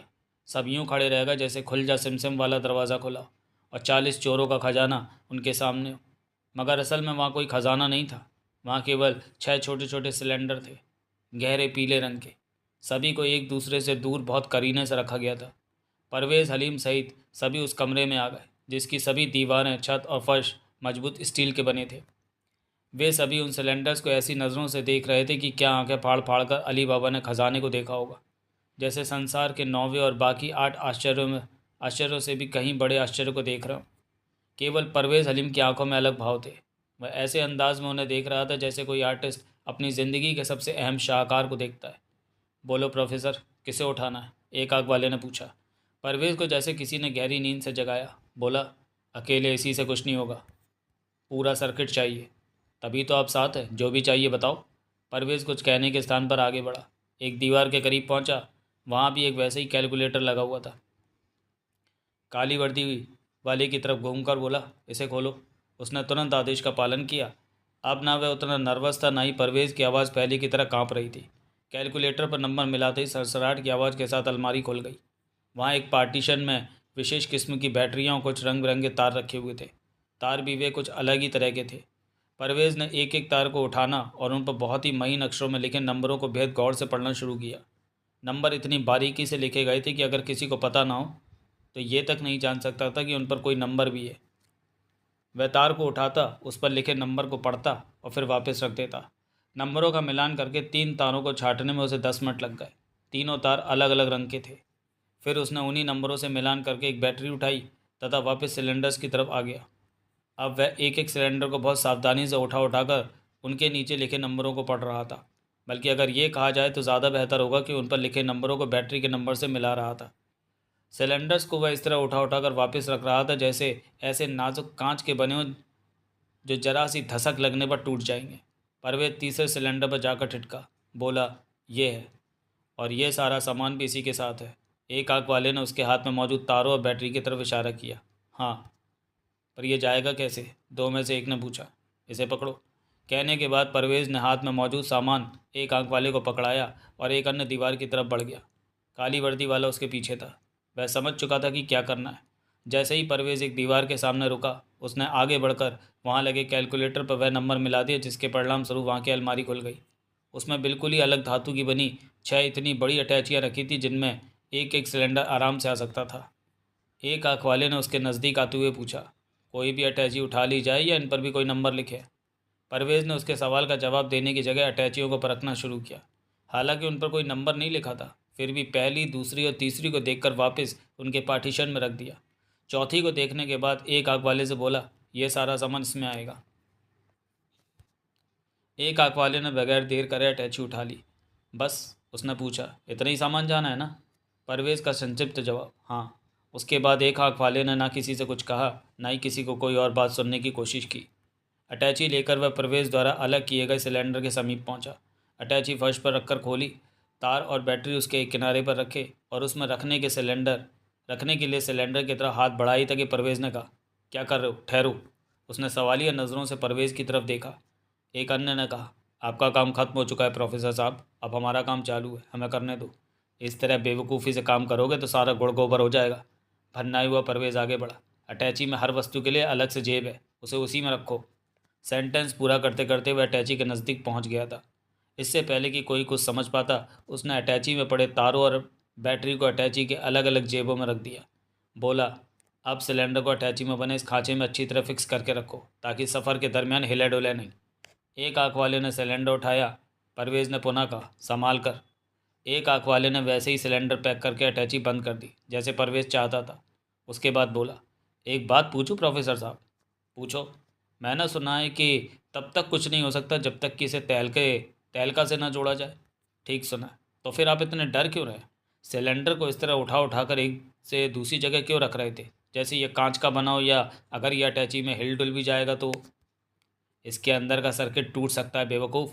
परवेज़ ने उसकी बात पूरी होने से पहले ही जवाब दिया। अगर वैसा हो गया तो सारी मेहनत पर पानी फिर जाएगा। ओह, बात जैसे एक आंख वाले की समझ में आ गई। अब हम आज़ादी के बहुत करीब है, एक ने कहा। एक बार बस ये वहाँ पहुँच जाए जहाँ हम इसे पहुँचाना चाहते हैं, उसके बाद उन्हें हमारी शर्त माननी पड़ेगी। गधे हो तुम, परवेज़ बोला। जैसा कि अभी अभी इसने कहा, इसके साथ तहलका का होना ज़रूरी है। ये दोनों चीज़ें एक दूसरे के बगैर बेकार है, ठीक वैसे ही जैसे ऊर्जा के बगैर बल्ब। पर आज रात उसे भी तो उड़ा लिया जाएगा। वहाँ भी तो ठीक वैसी ही सुरक्षा व्यवस्थाएं जैसी यहाँ है, और वहाँ भी तो आज़ादी के तलबगार अपनी जान की बाजी लगाकर उसे चुरा रहे होंगे। जान की बाजी लगाना अलग बात है और कामयाबी मिलना अलग। परवेज़ ने कहा, खुदा से दुआ करो कि उनकी कोशिश कामयाब हो जाए, कहीं किसी किस्म की अड़चन ना आए। ऐसा हो गया तो अब तक हमने जितनी मेहनत की है वो सब। वाक्य अभी अधूरा ही था कि कमरे के बाहर से किसी के कदमों की आवाज़ आई, जैसे गैलरी में कोई चल रहा हो। सबकी सिट्टी पिट्टी गुम, होश फाख्ता। ये कौन है? परवेज़ का कांपता स्वर। आज़ादी का किसी तलबगार को तो यहाँ आना नहीं था। एक आंख वाले की आवाज़ में पहली बार लरज पैदा हुई थी। काली वर्दी वाला जैसे रोने को तैयार था। बूटों की आवाज़ तो बहुत भारी है, मुझे तो कोई गार्ड लगता है। परवेज़ ने एक बार फिर कुछ कहने के लिए मुंह खोला ही था कि खुला का खुला रह गया। फ्रीज़ हो गया वह, आंखें तक पथरा गई। दरवाजे पर सचमुच काली वर्दी वाला खड़ा था। हैरत और आश्चर्य से देख रहा था वह उन सबको। वहाँ चल रहे गोरख धंधे को समझने की कोशिश करता हुआ बोला, क्या हो रहा है ये? तुम सब लोग यहाँ क्या कर रहे हो? किसी के मुंह में ज़बान हो तो बोले भी। अगला दृश्य। चारों चार कंधों पर थे। जिनके बाएं कंधों पर वे थे, उनके दाएं कंधों पर गनें लटक रही थीं। दो और थे जो उनके कदमों से कदम मिलाते चल रहे थे। उनकी गनें हाथों में थीं, किसी भी क्षण आग उगलने को तैयार। हालांकि अख्तर का यह आदेश उन्हें निहायत ही बेवकूफ़ाना लग रहा था कि कैदी बहुत खतरनाक किस्म के हैं, किसी भी समय कोई भी हरकत कर सकते हैं, इसलिए उन्हें उन्हें शूट करने के लिए हर पर मुस्तैद रहना है। उनके दिमाग कह रहे थे, जिन बेचारों के हाथ पैर बंधे हैं, मुंहों में कपड़े ठुसे हैं, जो अपनी इच्छा से चल फिर तक नहीं सकते, बोल तक नहीं सकते, वे भला कर क्या सकते हैं। मगर फिर भी उनका काम था हुक्म का पालन करना, सो वे कर रहे थे। गाड़ी से निकलकर उन चारों को कंधों पर लादा था और इस वक्त किले के अंदरूनी हिस्से में उस तरफ को बढ़ रहे थे जहां इन चारों को रखने का हुक्म हुआ था। लंबी चौड़ी बारहदारियां पार करने के बाद वे एक छोटे से कमरे में पहुंचे। वहां पहुंचते ही उन दो में से जिनकी गनें हाथों में थीं, एक ने लपक कर कमरे की एक दीवार पर लटकी भारी फ्रेम वाली तस्वीर उतार ली। उस वक्त वह उसे संभाल कर कमरे के फर्श पर रख रहा था जब दूसरे ने आगे बढ़कर उस कील को अंदर की तरफ दबाया जिस पर कुछ देर पहले तस्वीर टंगी थी। उसके ऐसा करते ही सरसराहट की आवाज़ गूंजी और कमरे के बीचों बीच का काफ़ी बड़ा हिस्सा अपने स्थान से हट गया। अब वहाँ सीढ़ियाँ नजर आ रही थीं। सबसे पहले तस्वीर को फर्श पर रखने वाले ने सीढ़ियाँ उतरनी शुरू की। उसके बाद एक के पीछे एक उन चारों ने, जिनके कंधों पर वे चारों थे, सबसे पीछे कील को अंदर की तरफ दबाने वाला था। सीढ़ियाँ तय करने के बाद वे 15 फुट चौड़ी एक ऐसी गैलरी में पहुंचे जो दूर तक चली गई थी। गैलरी का एक मोड़ पार करने के बाद दीवारों में कुछ दरवाजे नजर आए। हर दरवाजे के बाहर पहले ही से एक गार्ड तैनात था। वे दरवाजे असल में बेसमेंट में बने कमरों के थे। कमरे पूरी तरह खाली थे। पहले कमरे के फर्श पर ठाकुर साहब को पटका गया। दूसरे और तीसरे कमरे के फर्श पर विकास और केशव को। उन्हें पटकने वालों का अंदाज कुछ ऐसा था जैसे व्यर्थ के बोझ से छुटकारा पाया हो। इस बात की उन्होंने ज़रा भी परवाह नहीं की थी कि उनकी इस हरकत से पटके जाने वाले को कहाँ चोट लगेगी। कमरों से निकलते वक्त भारी भरकम दरवाजे बाहर से बंद कर दिए गए। आंखों ही आंखों में उन्होंने दरवाज़ों पर तैनात आतंकवादियों से चौकस रहने को कहा था और उन्होंने भी आंखों ही आंखों में चिंता न करने के लिए कह दिया था। अब 6 में से केवल एक के कंधे पर वजन था। वजन यानी विजय। जिसके कंधों पर विजय था, चौथे कमरे में दाखिल होते होते उसने अपने कंधे और पीठ पर कुछ गरम गरम सा महसूस किया। वह गरमाई बढ़ती ही चली गई। अबे क्या कर रहा है, उसने झुंझला कर कहा। उसके पीछे चल रहा बोला, अबे ये तो पेशाब कर रहा है। विजय को कंधे पर लादे शख्स ने उसे उस तरह कमरे के फर्श पर नहीं पटका जिस तरह पहले तीनों को पटका गया था, बल्कि बुरी तरह भन्ना कर एक तरह से फर्श पर दे मारा। विजय का सिर फर्श से टकराया था। कपड़ा ठुसा होने के बावजूद मुंह से चीख निकल गई। हरामजादे उल्लू के पट्टे। भन्नाए हुए शख्स ने फर्श पर पड़े विजय के जिस्म पर जोर जोर से ठोकरें मारनी शुरू कर दी। उस पर गुस्सा उतारता वह कहता चला गया, मुझ पर पेशाब करता है। बाकी पाँचों उसकी हालत पर हंसने लगे थे। उनके हंसने के कारण उसे और गुस्सा आया और उस सारे गुस्से को वह विजय पर ही उतार रहा था कि 5 में से एक ने आगे बढ़कर उसे पकड़ते हुए कहा, रहने दे यार, इतनी देर से बेचारा इसी हालत में है, कुछ बोल तक नहीं सकता। कुदरती हरारत थी, उसे रोकता भी कहाँ तक। मुंह से गूंगा की आवाज़ निकालता विजय औंधा हो चुका था। उसी की तरफ देखते पाँचों में से एक ने कहा, हरारत तो इसे शायद इससे आगे की भी सता रही है। बाकी पाँचों ने देखा, औंधा पड़ा विजय पीठ पर बंधे हाथों में से दाएं हाथ की तर्जनी से अपनी गुदा की तरफ इशारा कर रहा था। करने दो साले को, वह बोला। जिसके कंधे पर विजय ने पेशाब किया था अपने ही मैले में सड़ेगा। क्या बात कर रहा है यार, एक ने कहा। सारे कमरे में बदबू फैला देगा, फिर उसे साफ भी तो हमें ही करना पड़ेगा। दूसरा बोला, इसे जल्दी से गुसलखाने में ले जाओ। उठा यार, वरना यहीं कर देगा। कहने के साथ तीसरे ने बाकायदा उसकी टांगें पकड़कर उस तरफ खींचने ही जो शुरू कर दिया जिधर अपेक्षाकृत एक छोटा दरवाज़ा नज़र आ रहा था। चौथे ने लपक कर दरवाज़ा खोला। वह बाथरूम था। होशियारी से, कहीं ये इस साले की कोई चाल ना हो। कमाल है यार, छठे ने कहा, तुझे कुदरती हरारत में भी इस गरीब की चाल नज़र आ रही है। एक और बाथरूम में घुसता बोला, जल्दी कमोड पर डाल, पैर तो खोल इसके। विजय को खींचकर बाथरूम में लाने वाले ने कहा, ऐसे कैसे बैठेगा। वह विजय के पैर खोलता हुआ बोला, खोलने तो हाथ भी पड़ेंगे। धोएगा क्या तू या मैं। कोई खतरे वाली बात ना हो जाए यार। खतरे वाली बात क्या, खतरे वाली क्या बात हो जाएगी, हम इतने सारे हैं ये एक। उसने विजय के हाथ खोलते हुए कहा, अख्तर मियाँ ने कहा था कि ये लोग ज़रूरत से कुछ ज़्यादा ही खतरनाक हैं, तो फिर धोने के लिए उन्हीं को बुला लियो। वह हंसा। विजय के हाथ पर खुल चुके थे। उसने जल्दी से अंडरवियर सहित गीली हो चुकी पतलून नीचे सरकाई और कूद कर कमोड पर जा बैठा। कमोड पर बैठती उसने विस्फोट कर दिया था। उह! उनमें से एक ने अपनी नाक बंद कर ली। दूसरे के चेहरे पर भी अजीब से भाव थे। यही क्षण था जब विजय ने होठों पर बंधी पट्टी नीचे सरकाई और मुंह में भरे कपड़े बाहर निकालता बोला, थैंक यू यार। आ जिसने नाक पकड़ लगी थी उसने अपने दूसरे साथी की बाँह पकड़ी और बाथरूम से बाहर की तरफ छलांग सी लगा दी।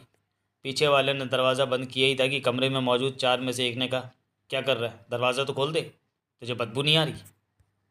आ तो रही है, लेकिन वह कोई चाल ना चल दे। दिमाग ख़राब हो गया तेरा, क्या चाल चल देगा? वह चूहा है, घूस है, कॉकरोच है साला, जो कमोड के रास्ते से फरार हो जाएगा। एक ने मज़ा लिया। दूसरा बोला, वाकई वो उसी से फरार होगा, क्योंकि उससे बड़ा सुराग तो गुजर लगाने में दूसरा कोई है नहीं। तुम भूल रहे हो, अख्तर ने कहा था कि दिमाग तो इस्तेमाल कर यार। अख्तर मियाँ ने कुछ भी कहा, लेकिन इस बाथरूम से आखिर वो कहाँ चला जाएगा? कुछ भी हो, हमें उस पर नज़र रखनी चाहिए। मेरे बस का तो ऐसा सीन देखना है नहीं। एक ने कहा, तू ही देख उसे फारिग होते। बाकी पांचों हंसने लगे थे। उनमें से एक बोला, मुझे तो उपकाई आ जाएगी। नहीं, वह सीरियस था। हमें अख्तर की हिदायत नहीं भूलनी चाहिए, अगर कुछ हो गया तो जाना और वापस आकर बताना कि उसने क्या खाया था। उसने अपने किसी साथी के व्यंग पर, किसी के तंज पर कोई ध्यान नहीं दिया। कंधे से गन उतारी और बाथरूम के बंद दरवाजे की तरफ बढ़ गया। उस तरफ बढ़ने का उसका अंदाज भी ऐसा था जैसे किसी आड़ में घात लगाकर बैठे दुश्मन की तरफ बढ़ रहा हो। पांचों हंसने लगे। एक ने तो कह भी दिया, संभल कर, हो सकता है उसके पास हैंड ग्रेनेड हो और उसे तेरे सिर पर फोड़ दे। बाकियों की हंसी ठहाके में बदल गई, मगर वे ठहाके ज़्यादा देर तक नहीं गूंज सके, क्योंकि छठे ने उनमें से किसी की भी बात पर ध्यान दिए बगैर अपनी गन की नाल से बाथरूम के बंद दरवाजे को खोला और उसे आगे किए बाकायदा इस तरह आगे बढ़ा जैसे बंकर में छुपे दुश्मन की तरफ बढ़ रहा हो। बस बिजली सी कौंधी थी। दरवाजे की बैक से दो हाथों ने उसकी गन पकड़कर इतनी जोर से झटका दिया था कि वह मुंह से चीख निकालते हुआ बाथरूम के दरवाजे के ठीक सामने वाली दीवार से जा टकराया। यह हकीकत है कि बाकी पांचों तब तक कुछ समझ भी नहीं पाए थे जब दरवाजे पर जिन्न की तरह प्रकट हुए विजय के हलक से बहुत ही हिंसक चेतावनी निकली, जो हिला उसका भेजा फाड़ दूंगा। पांचों अवाक, हतप्रभ, हाथ कंधों पर लटकी गनों की तरफ बड़े ज़रूर थे, लेकिन अपनी तरफ तनी गन को देखते ही जहाँ के तहाँ ठिठक गए। मैंने पहले ही कहा था। दीवार से टकराने के कारण जिसके सिर से खून बह रहा था वह इन शब्दों के साथ बगैर ज़रा भी डरे विजय पर झपटा, और यही पल था जब रट रट रट विजय के हाथ में दबी गन गरजी। इधर वह ढेर हुआ, उधर बाकी पांचों के हाथ भी अपने गनों की तरफ बढ़े, मगर एक का भी हाथ गन उतारने में कामयाब नहीं हो सका। विजय के हाथ में दबी गन ने आग उगलनी शुरू की तो तभी रुकी जब पांचों चीखते हुए अपने खून के तालाब में जा गिरे। विजय ने इतने पे ही बस नहीं कर दी। उसका जिस्म मानो हाड़ मांस का नहीं बल्कि विद्युत चालित था। उसकी गन के पांचों शिकार अभी ठीक से फर्श पर गिरे भी नहीं थे कि वह दरवाजे की तरफ लपका। यही क्षण था जब बुरी तरह हड़बड़ाए एक आतंकवादी कमरे के दरवाजे पर नजर आया। वह वह था जिसकी ड्यूटी इस दरवाजे के बाहर थी, मगर वह भी अभी ठीक से कुछ समझ नहीं पाया था कि पट्टे की रूह जिस्म त्याग कर खुदागंज की तरफ रवाना हो गई। विजय जानता था कि इस वक्त जरा सी भी चूक उसका भी वही हाल कर देगी, अतः बगैर एक पल भी गवाए दरवाजे की तरफ लपका। तो चलिए दोस्तों, फिरंगी के इस भाग को यहीं समाप्त करते हुए मिलते हैं इसके अगले भाग में, अगले वीडियो में। तब तक के लिए धन्यवाद।